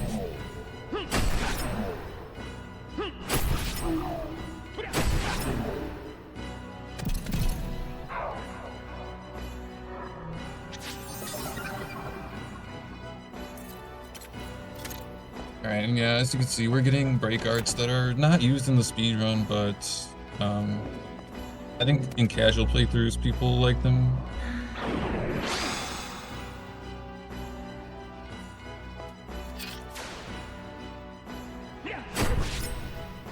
Oh, wait a minute, I forgot to change the chain abilities, my bad. Yeah, I've done that before. It's easy to get mixed up. At least he didn't attack you though. He just casting a spell as silence is pretty benign. Those guys can hit pretty hard, actually, despite being little guys. I was actually worried that we were gonna die, but we at least had the safety save, and you got lucky anyway. So. Oh, this is the last room where HP matters, so just gotta deal with one more of these guys. So we're gonna paralyze and silence. And the paralysis is particularly important because, like I was saying, they have silver weapons, which are light elemental, and our impact guard defense ability is not able to block those. And coming up is a very infamous room in this game. It's called Laborer's Bonfire. And the notes that Dragon Dark wrote, that I learned this from, this is what the notes say for this room. It says, "Curse as you miss this jump." And there's 3 ways to do this room, kind of. Yeah, see, even the second jump is pretty difficult. So this first jump, it's possible to make it with no boxes moved at all, but it's very tight. It might be like pixel perfect. Even if you do it with 1 box, it's still an extremely difficult jump, but just for, you know, the sake of time, we're just gonna put both boxes there just to make it easier. But like, that's one of the other jumps in the game that's notoriously difficult. And I actually think I've only seen 1 runner that, like, other than myself, that goes for doing it with no boxes. I usually only go for it once, but if I miss it, I'll put 1 of the boxes. But this room can waste a lot of time, because as you saw, there's a couple tricky jumps. And so right now, we're preparing for our next boss, which is the Overlord. This guy, I think, is a really interesting fight, because there's a few different strats that we can try to do. Using Magic Ward here is one of the options we can do. I was just waiting for enough MP to use the generate. Yeah. One of the other strats we can do is you can silence this guy. It's not guaranteed to hit, but this guy can cast 3 spells, and 2 out of 3 of them are bad. Okay, that one's fine. So we got lucky. The other 2 spells he can cast is he can cast Degenerate on you, which means that we would not do good damage. We'd have to rebuff Heracles. Or he can cast Tornado, which is another one of those strong magic AoE attacks. Like, it's not unheard of to lose a run in this fight, although it's not common. But this is also one of those fights where we try to do it in one long chain, just because this guy is pretty dangerous. Well, I got pretty lucky there with the risk. Yeah, not punished.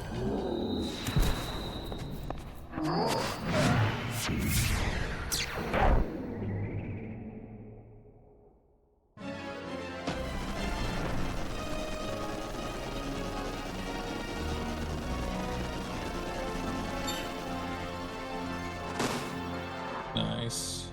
But what's our strength at now, out of curiosity? It's pretty low, it's 14, but I think I'll have to do the extra boss fight, just in case. It's up to you. I think you still might be able to get it, just depends. But yeah, I mean, you're doing well for not having the best stats though, so. Yeah, I'm gonna cure here because this Ogre might crit me, and that could be death. So, oh, okay, I had Magic Ward, so I had to cast again. Yeah, that's the reason why we don't use it normally in the run as a safety, because it's so slow. Like, it's a double punish sometimes. But yeah, like BetoKos was saying, this was another boss from earlier, for those that missed it. That guy, he usually just won't leave you alone. And he has a fast attack. Of the physical attacks in the game that we use Impact Guard on, that one is one of the more difficult ones to block. Just because it is pretty fast. So just play it safe, we're gonna heal. It can't be overstated, like the amount of things in this game that can kill you. Like pretty much anything can kill you. Like just once you get out of the beginning of the game. Then we're doing our third and last boss in this area now with the Snow Dragon. Not too bad of a fight, but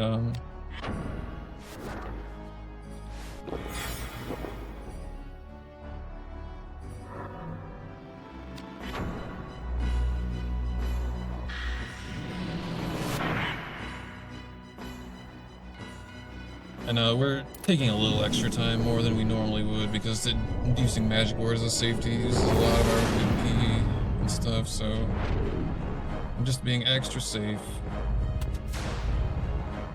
And like all the other dragons, you know, we're just gonna hide underneath their head so that they can't do the breath attack. But he's one of the few dragons in the game that I think is not known for causing issues. Well, I guess all of them are capable of being annoying, though. Dragons do have a pretty high agility score by default.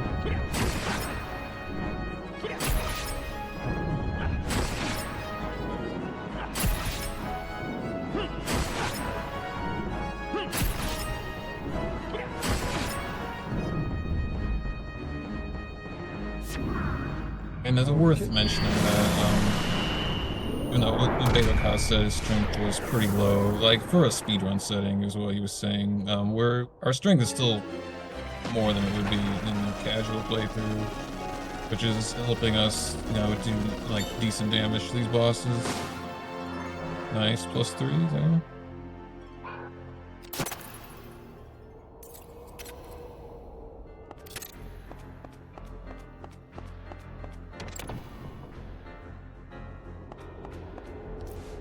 Alright, so we're gonna use the first of our fairy wings here to skip this block puzzle. Because this is like if you don't have a fairy wing, this is like a tasks only jump. It's honestly not worth bothering with when we can just do that. Use the fairy wing. Though, for those that are familiar with the JP version, you might be aware that the fairy wing drop is not fixed on any of the enemies, so there are no guaranteed drops. So in the JP version of the run, there's a lot more like box pushing. But anyways, now we're in the temple, which is the second to last dungeon. And right now we're buffing strength, and strength only, because this guy resists air, which is what we've been using for most of the fights. So we're only gonna buff strength for us. And this guy, despite not being a boss, like if he rolls up on strength, this guy can be harder than a lot of the bosses.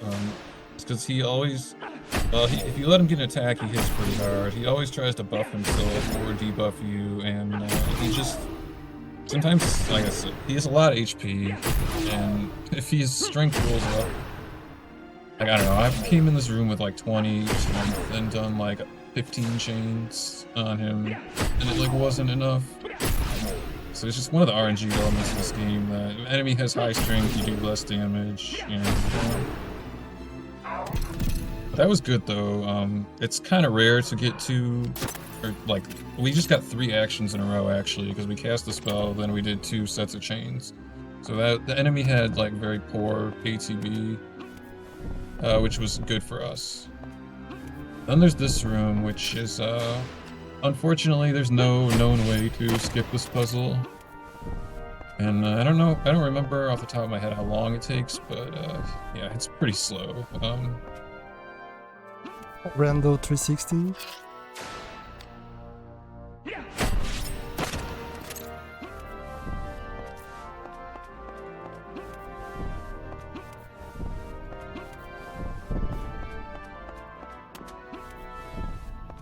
And kind of an interesting thing about this game is that actually no glitches had been discovered for a very long time. So we're like, it's the reason we're not using glitches is not because like that's like the rules of the run. Like there actually just aren't any useful glitches in this game.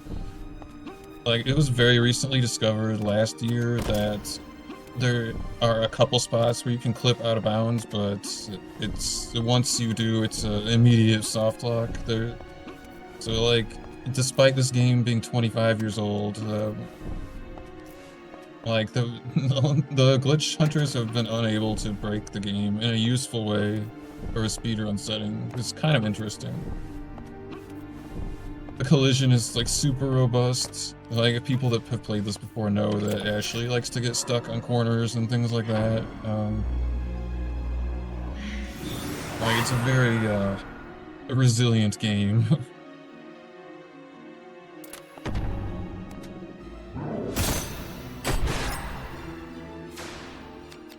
And this guy is weak to earth and resistant to, or I actually can't remember if he's actually weak to earth, but it's either that or he's resistant to air. Some of these strats I've just memorized them for so long, I don't always remember why we do it, but it's faster for us to use earth here, so that's why we do it. And this guy is a little bit dangerous, he can hit pretty hard. So we try to not let him get a turn in, but he's, as you can see, this is another one of those notorious big guy enemies in the game that for some reason has a good evade.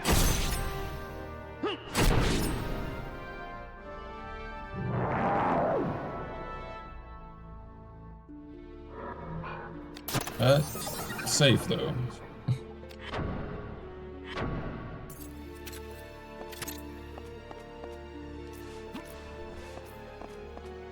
Okay, so in this room, which obviously it was required to come here or we wouldn't have done the box puzzle, but we get the silver key, which is required to progress. We also get a weapon upgrade. So the Frost Maiden is a heavy mace. It's a very high strength rating, like compared to anything we've been using so far.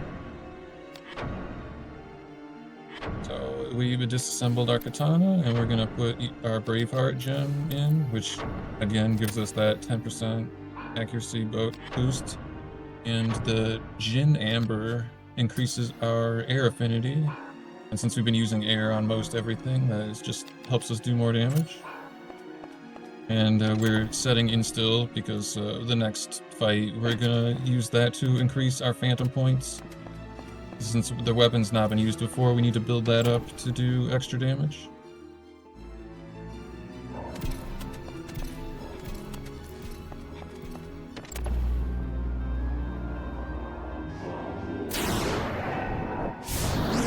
The water elemental that we just fought earlier is an enemy in this room.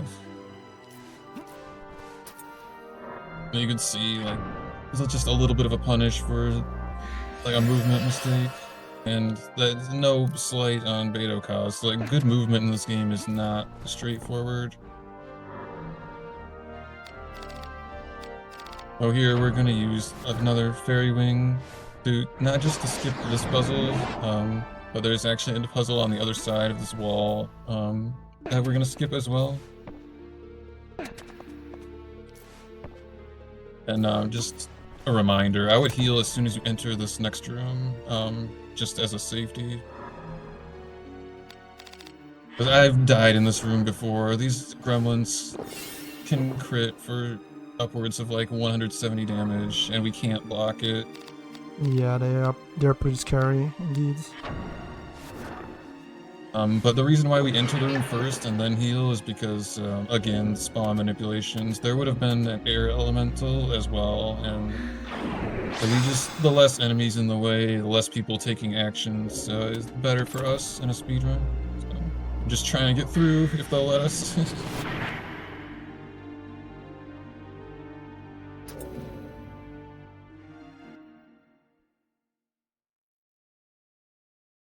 Alright, so another cutscene skip here, that's why it's loading for so long, and then we got Callie, which is like a boss that was kind of like a statue that was animated by magic.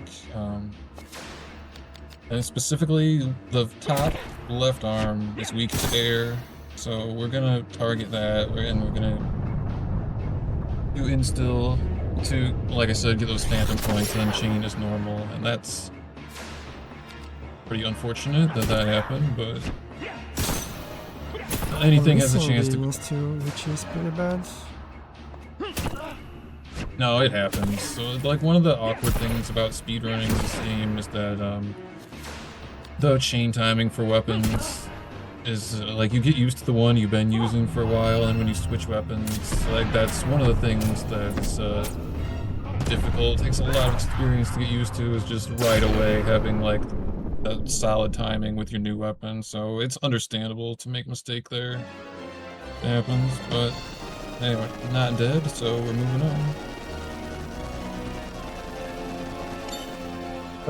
But what I meant is the attack wasn't hitting. Well, I was getting misses. Oh yeah. Oh, sorry, yeah. I must have missed that. Whoops. Yeah, well that's twice. just bad luck. The first Twice, attack misses. I've never seen that before. Yeah, just RNG in this game is wild sometimes. But we're now entering the last dungeon, the Cathedral. Now this is a pretty large dungeon. There's a lot of bosses. Typically, the way this progresses is we have an optimal order of doing things. So like killing bosses will activate platforms, and in some cases we get sigils, or they unlocking doors, or like pulling levers, etc. So there's a specific route that we take that's optimal. We do this fight, which is Merid, which is so a lot of these bosses are what the game calls like elemental, like devas, kind of like the elemental princes in like some kind of mythology reference. So this is Merid is the water one, so it's just basically a souped up water elemental, and it still has 50% chain evade, only this one has much better stats, but should be no problem though. We're buffed up as normal, and we're going to debuff them. A good spacing. So yeah, we like to cast Degenerate at a specific distance, because if we wait too long and get close, we might not be able to get 2 actions in before the boss takes a turn, so that was a good spacing on Beto's part, and a good fight too. So I'm thinking about fighting the crab here. Oh yeah, totally your call. And it's extra content for the viewers, so... Yeah, you could do it after Ifrit, or you could do it on the way back through, whichever you want. Yeah, I think I'm gonna do it right after Ifrit. So you're gonna get an extra boss fight. Yeah, it actually makes the most sense to do it right away, because we potentially can do all 3 fights on one set of buffs this way. Although the crab has significantly worse stats than these other bosses that we're fighting, so it's not a huge deal, but we do try to rush over here right away, because we don't want to rebuff. This is Ifrit, the fire version. They're the upgraded fire elemental. And as some people have commented, the hips don't lie with this guy. It's a very interesting intro for him.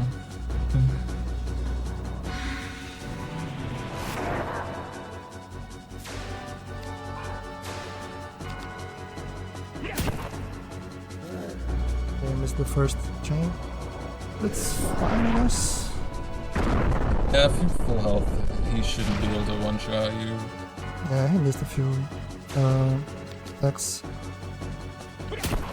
Yeah, so I think the scariest stuff in this area, other than like the last boss himself, is like the Liches can be quite dangerous. There's a dragon, a specific dragon, that is dangerous. And the earth version of this like the Deva is also quite dangerous if you get bad RNG. Like I said, we are vulnerable to earth attacks because of one of the accessories that we have equipped, and that guy actually moves around a lot compared to other bosses.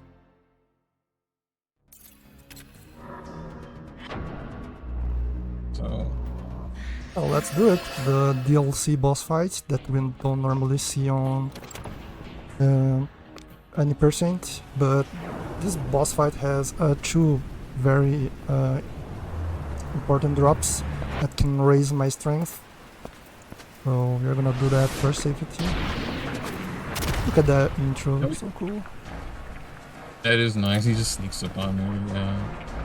In addition to there's an elixir and a wine that we get, so both of those increase our strength, but we also get an additional stat reel as well, which is kind of surprising. There's a couple other bosses that have stat reels that are not seen in the run, but they're quite out of the way.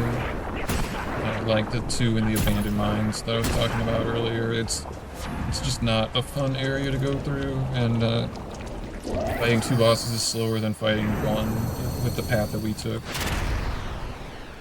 It also sets you up in a very bad route. Like, you entering the Bandit's Hollow from the bottom is very not optimal.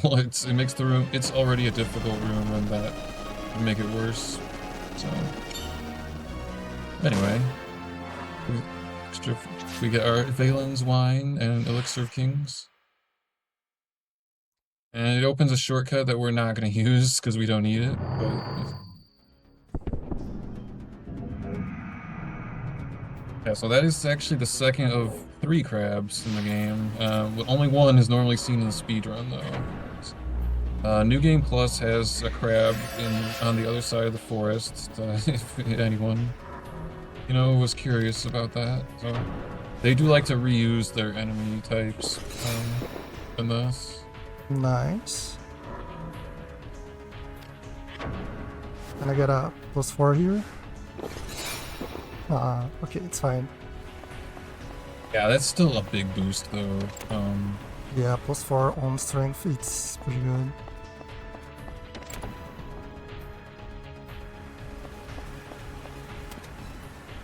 So, okay, so we're back on normal. In fact, this next boss, Jin, is actually possible to skip him, but it's a task-only strat, but unfortunately we haven't discovered a setup that works RTA. Yeah, it's like a pixel-perfect jump or something. Yeah. But maybe in the future.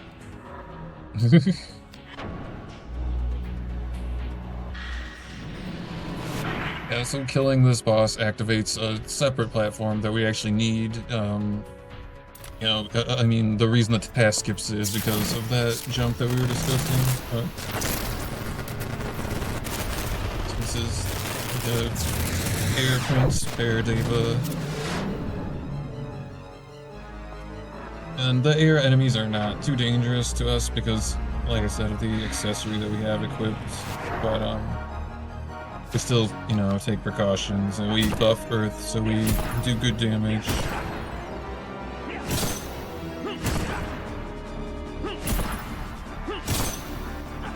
But as you can see, like, these bosses have a very high chain evade, so it's like there's a huge amount of RNG in this last dungeon.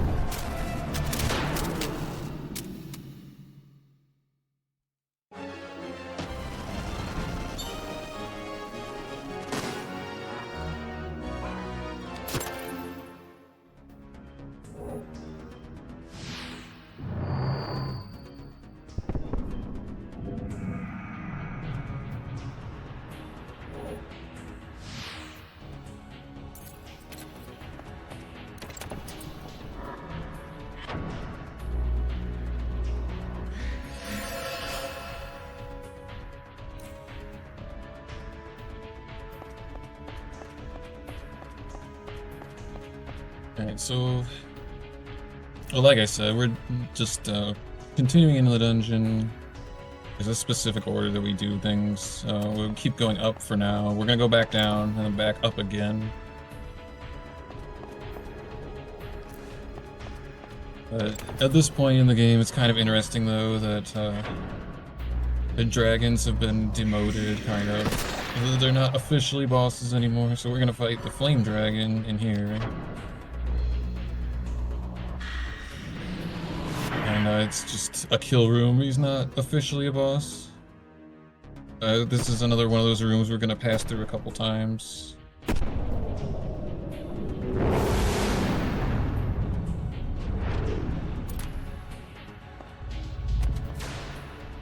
This is not the dangerous dragon though. The dangerous dragon is coming up a little bit later. The arc dragon.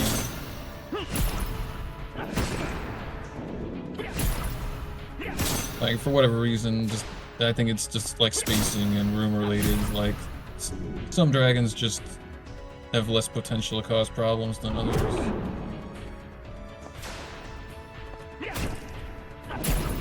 It's the breath attack that you never want to see.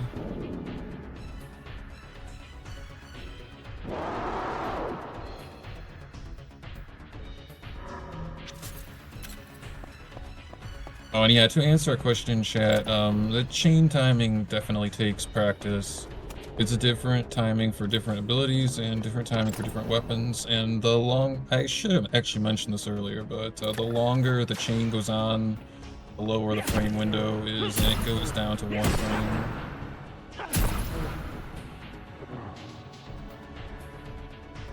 And like I was saying before, because of manipulating the stat reels,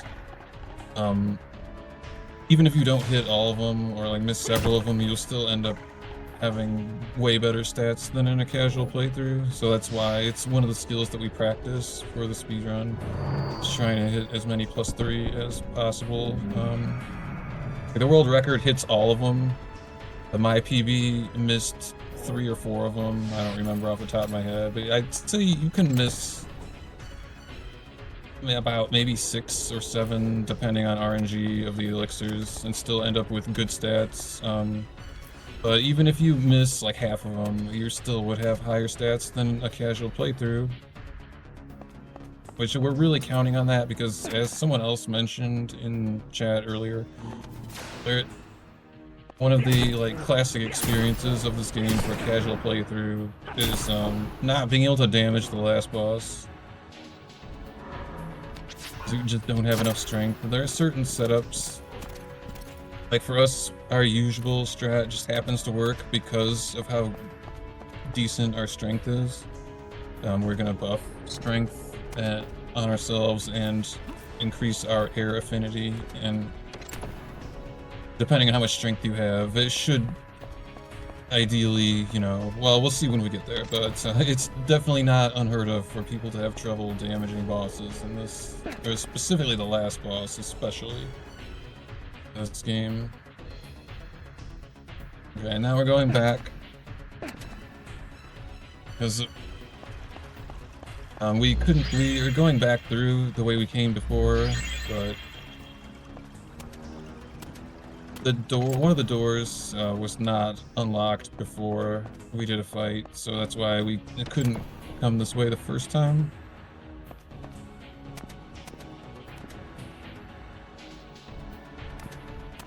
And yeah, so in terms of the speedrun, strength and agility both can have a very large impact. But yeah, so all the stats do 2 things. Strength is your defense and offense, like physically, and agility is accuracy and evasion. So the last boss in particular does have pretty good evasion. A lot of enemies have, and a lot of bosses do have good evasion as well, but there's 2 particular stats for evasion. One is the regular evade, and one is chain evade, and both are important because since our chain attacks are based on the damage from the first attack, we need the first attack to connect, otherwise our chains are not going to do damage. So, but the stat reels from the bosses will cycle through all 3 stats, so that's why we want to have good intelligence as well. It's not particularly helpful for the run though, it's just having high intelligence helps us have high strength and agility as well. So for this fight, you saw we used a fairy wing, and that's a safety, because this dragon is hard to get in position quickly and has a very strong breath attack, like all the dragons. But this one in particular is known to cause issues, and it's very late in the run, so that's why the fairy wing greatly increases our speed, so we're able to get in a safe position. And the dragon is also holy elemental, so we equipped a different sword because that sword is dark element right now. And in addition to that, we needed to power. That's not a big deal. It's a little unfortunate. But like I was saying earlier, weapons that we haven't used, they don't have phantom points, so we need to build up the phantom points to increase the overall damage output. So there's two reasons why we used that weapon there. Because we were prepping it to use against the last boss. And it just happens that that dragon is weak to the dark element, which is given to that sword from one of the gems. It just comes with Morlock Jet, giving it dark element.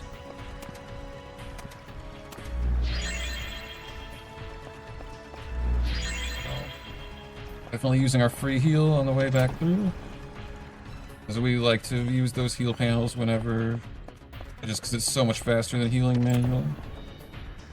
And now we're going up. And we're actually going to keep going up for quite a while, because that's where the next boss is. And even though we're running back and forth a lot, just trust me that this is optimal pathing. It's not super intuitive if you don't know already, but... So we're going up to the top floor, specifically on this side of the cathedral, to deal with another fun platform room. Nice job. And now we're gonna fight Dao. A souped up version of the earth elementals in the game. And this guy in particular, normally he's fine, but he moves around a lot, and we want to target his head specifically. Because believe it or not, a 50% chain evade is actually the best option. The body has like 70%, but sometimes we go for the body anyway if we have to. Because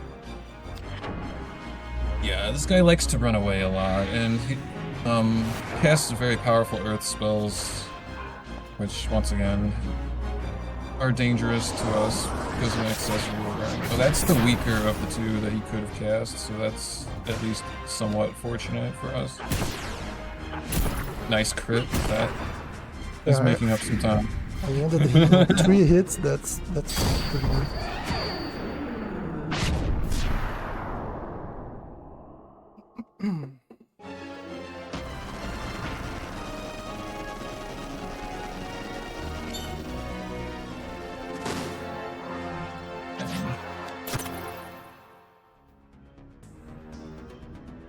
Well, we have one more stat reel before the end of the game, at least, but, and like we were saying before, doing that optional boss fight, it boosted our strength quite a bit, so that's definitely going to help us out. Have a safer last boss fight here. And yeah, more platforming. It's very interesting in this game. So now we go back down. But this time, one of the doors is unlocked.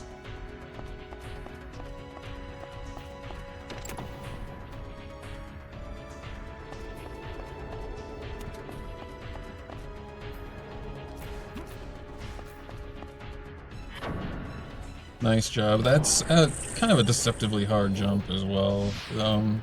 That's why he paused for a moment to set it up. So we pull a lever to unlock a different door on the top floor.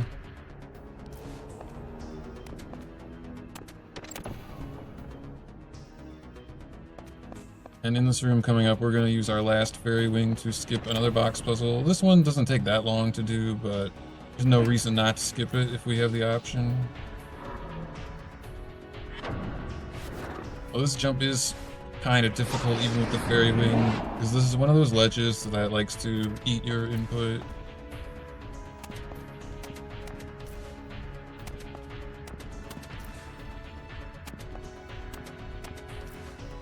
Yeah, as you can see, sometimes the controls are not forgiving. I guess we'll have to see the puzzle. Which, yeah, like I said, this one's not. It's not that bad. Yeah. We'll just lose a couple seconds here. Yeah, because the Fairy Wing makes you move so much faster than normal, sometimes he enters that like falling animation like right away near the edge, and it does make it fairly difficult to time this jump, but just a very minor time loss. We're buffing up for the last of our elemental Deva fights here. This is the Nightmare.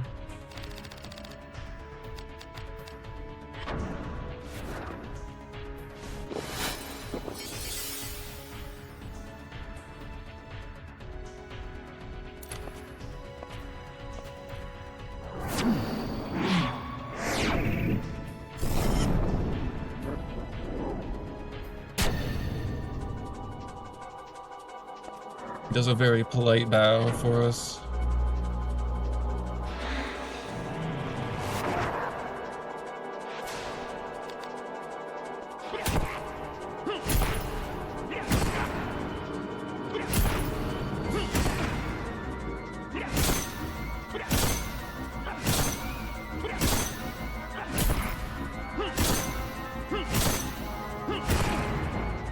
Come on. As you can see, the 50% chain evade on a lot of these fights. So it's just something we have to deal with.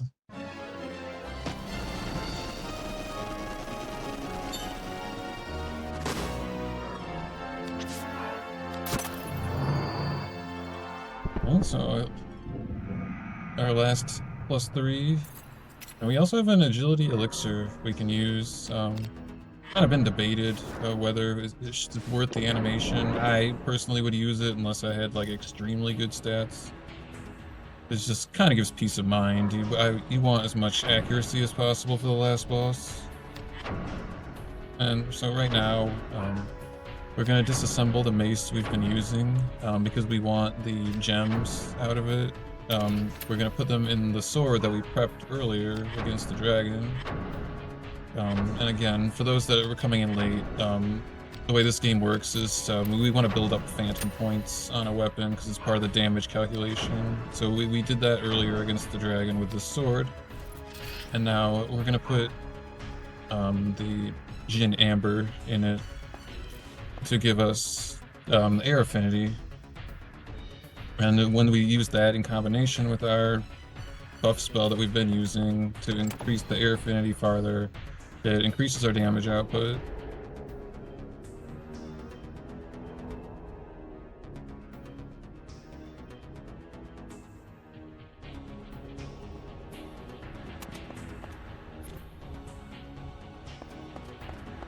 Alright, going up one more. We're almost done going up, I swear.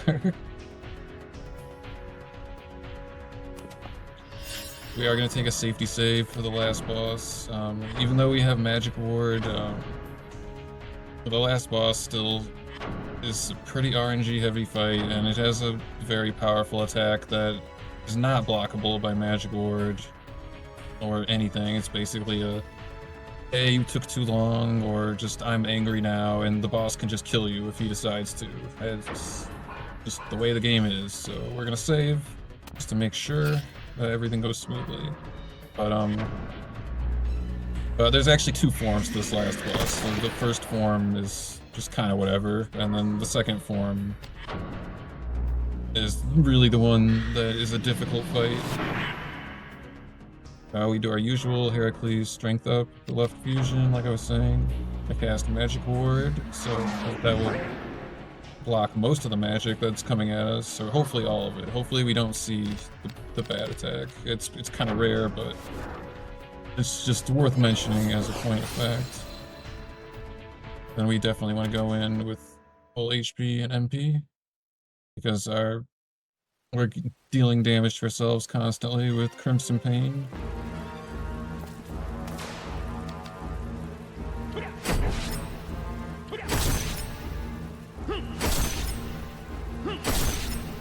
Man, that is lucky. This guy's not known for being super evasive. Oh, what is going on?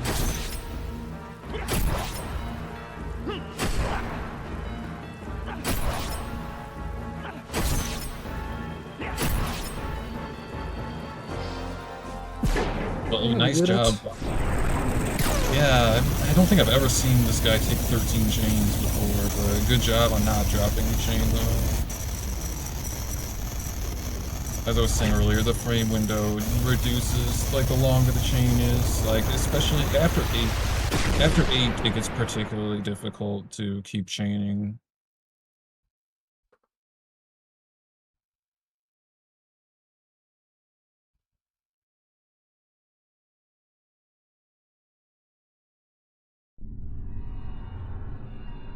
And so for this fight, first thing we're going to do is heal our risk to 0 because we want as much accuracy as possible.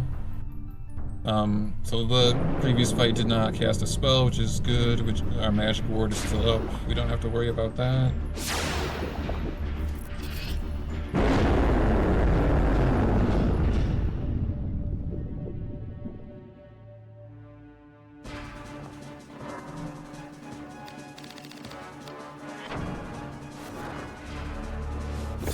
Do you have any Vera bulbs still?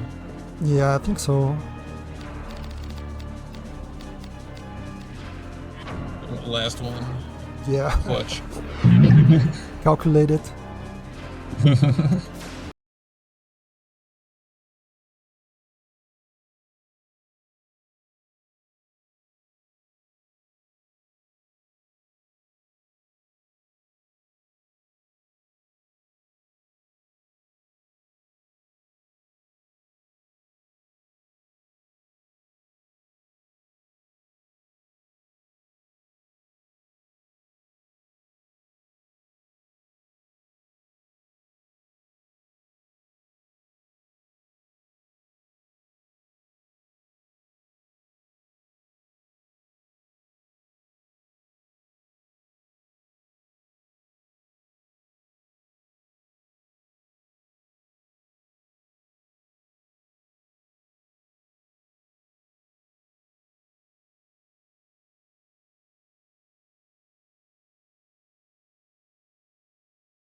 Refresh one more time, it should be good.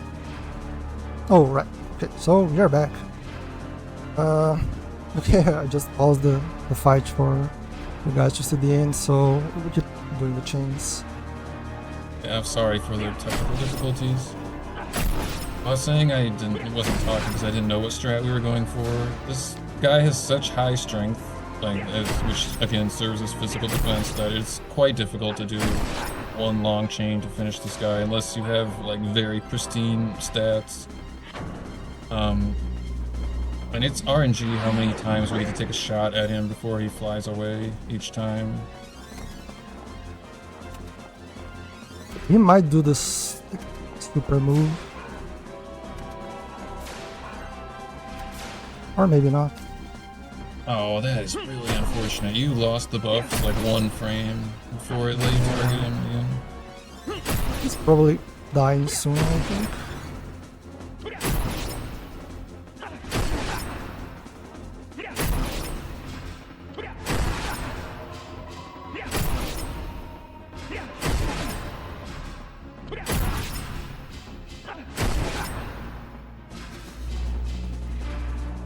I have a magic ward.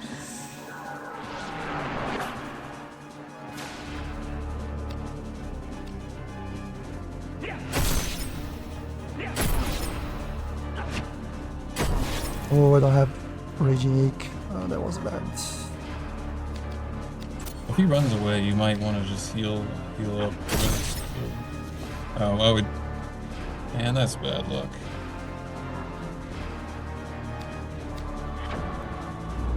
I just pray he doesn't do the extremely powerful move, which could happen. Wait, did you set RA though?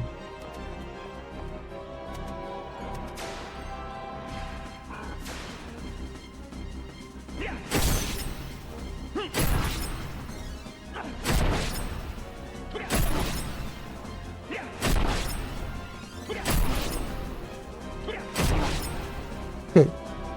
GG. Hey, GG. Whew, that was scary, but I managed to clutch it out, and the boss had pretty good RNG. Was pretty kind to me. Compensate for all the bad RNG on the elixirs. But yeah, that's it. That's Vagrant story and percent. I hope you all enjoyed this run, and it was a blast to speedrun the question for Glory 8. And thank you so much, JD, for the commentary. Helped me a lot to focus on the game. And please follow JD on Twitch. And yeah, that's it. Wanna say something else before we finish the run? Oh, nice job. Yeah, no problem on the commentary. Like I did acquire a taste for this game eventually. I didn't like it at first, but yeah, this is a very unique game, and I do recommend you people if you want to check it out casually. Like the story especially is like really high praised as well. And I intentionally didn't spoil it, so if you want to experience it for yourself, I do recommend the game, everyone. So thanks for watching our run, and GG again to you, BetoKos. Thanks. Oh, thank you very much. And yeah, if you are interested in speedrunning Vagrant story, there's a Discord on speedrun.com. You can have the link, and yeah, there's a lot of people that can help you learn the game. So it's a pretty challenging run, but it's a pretty satisfying run. I really love this game. So thank you for having me, and have a great night, and keep watching more amazing runs.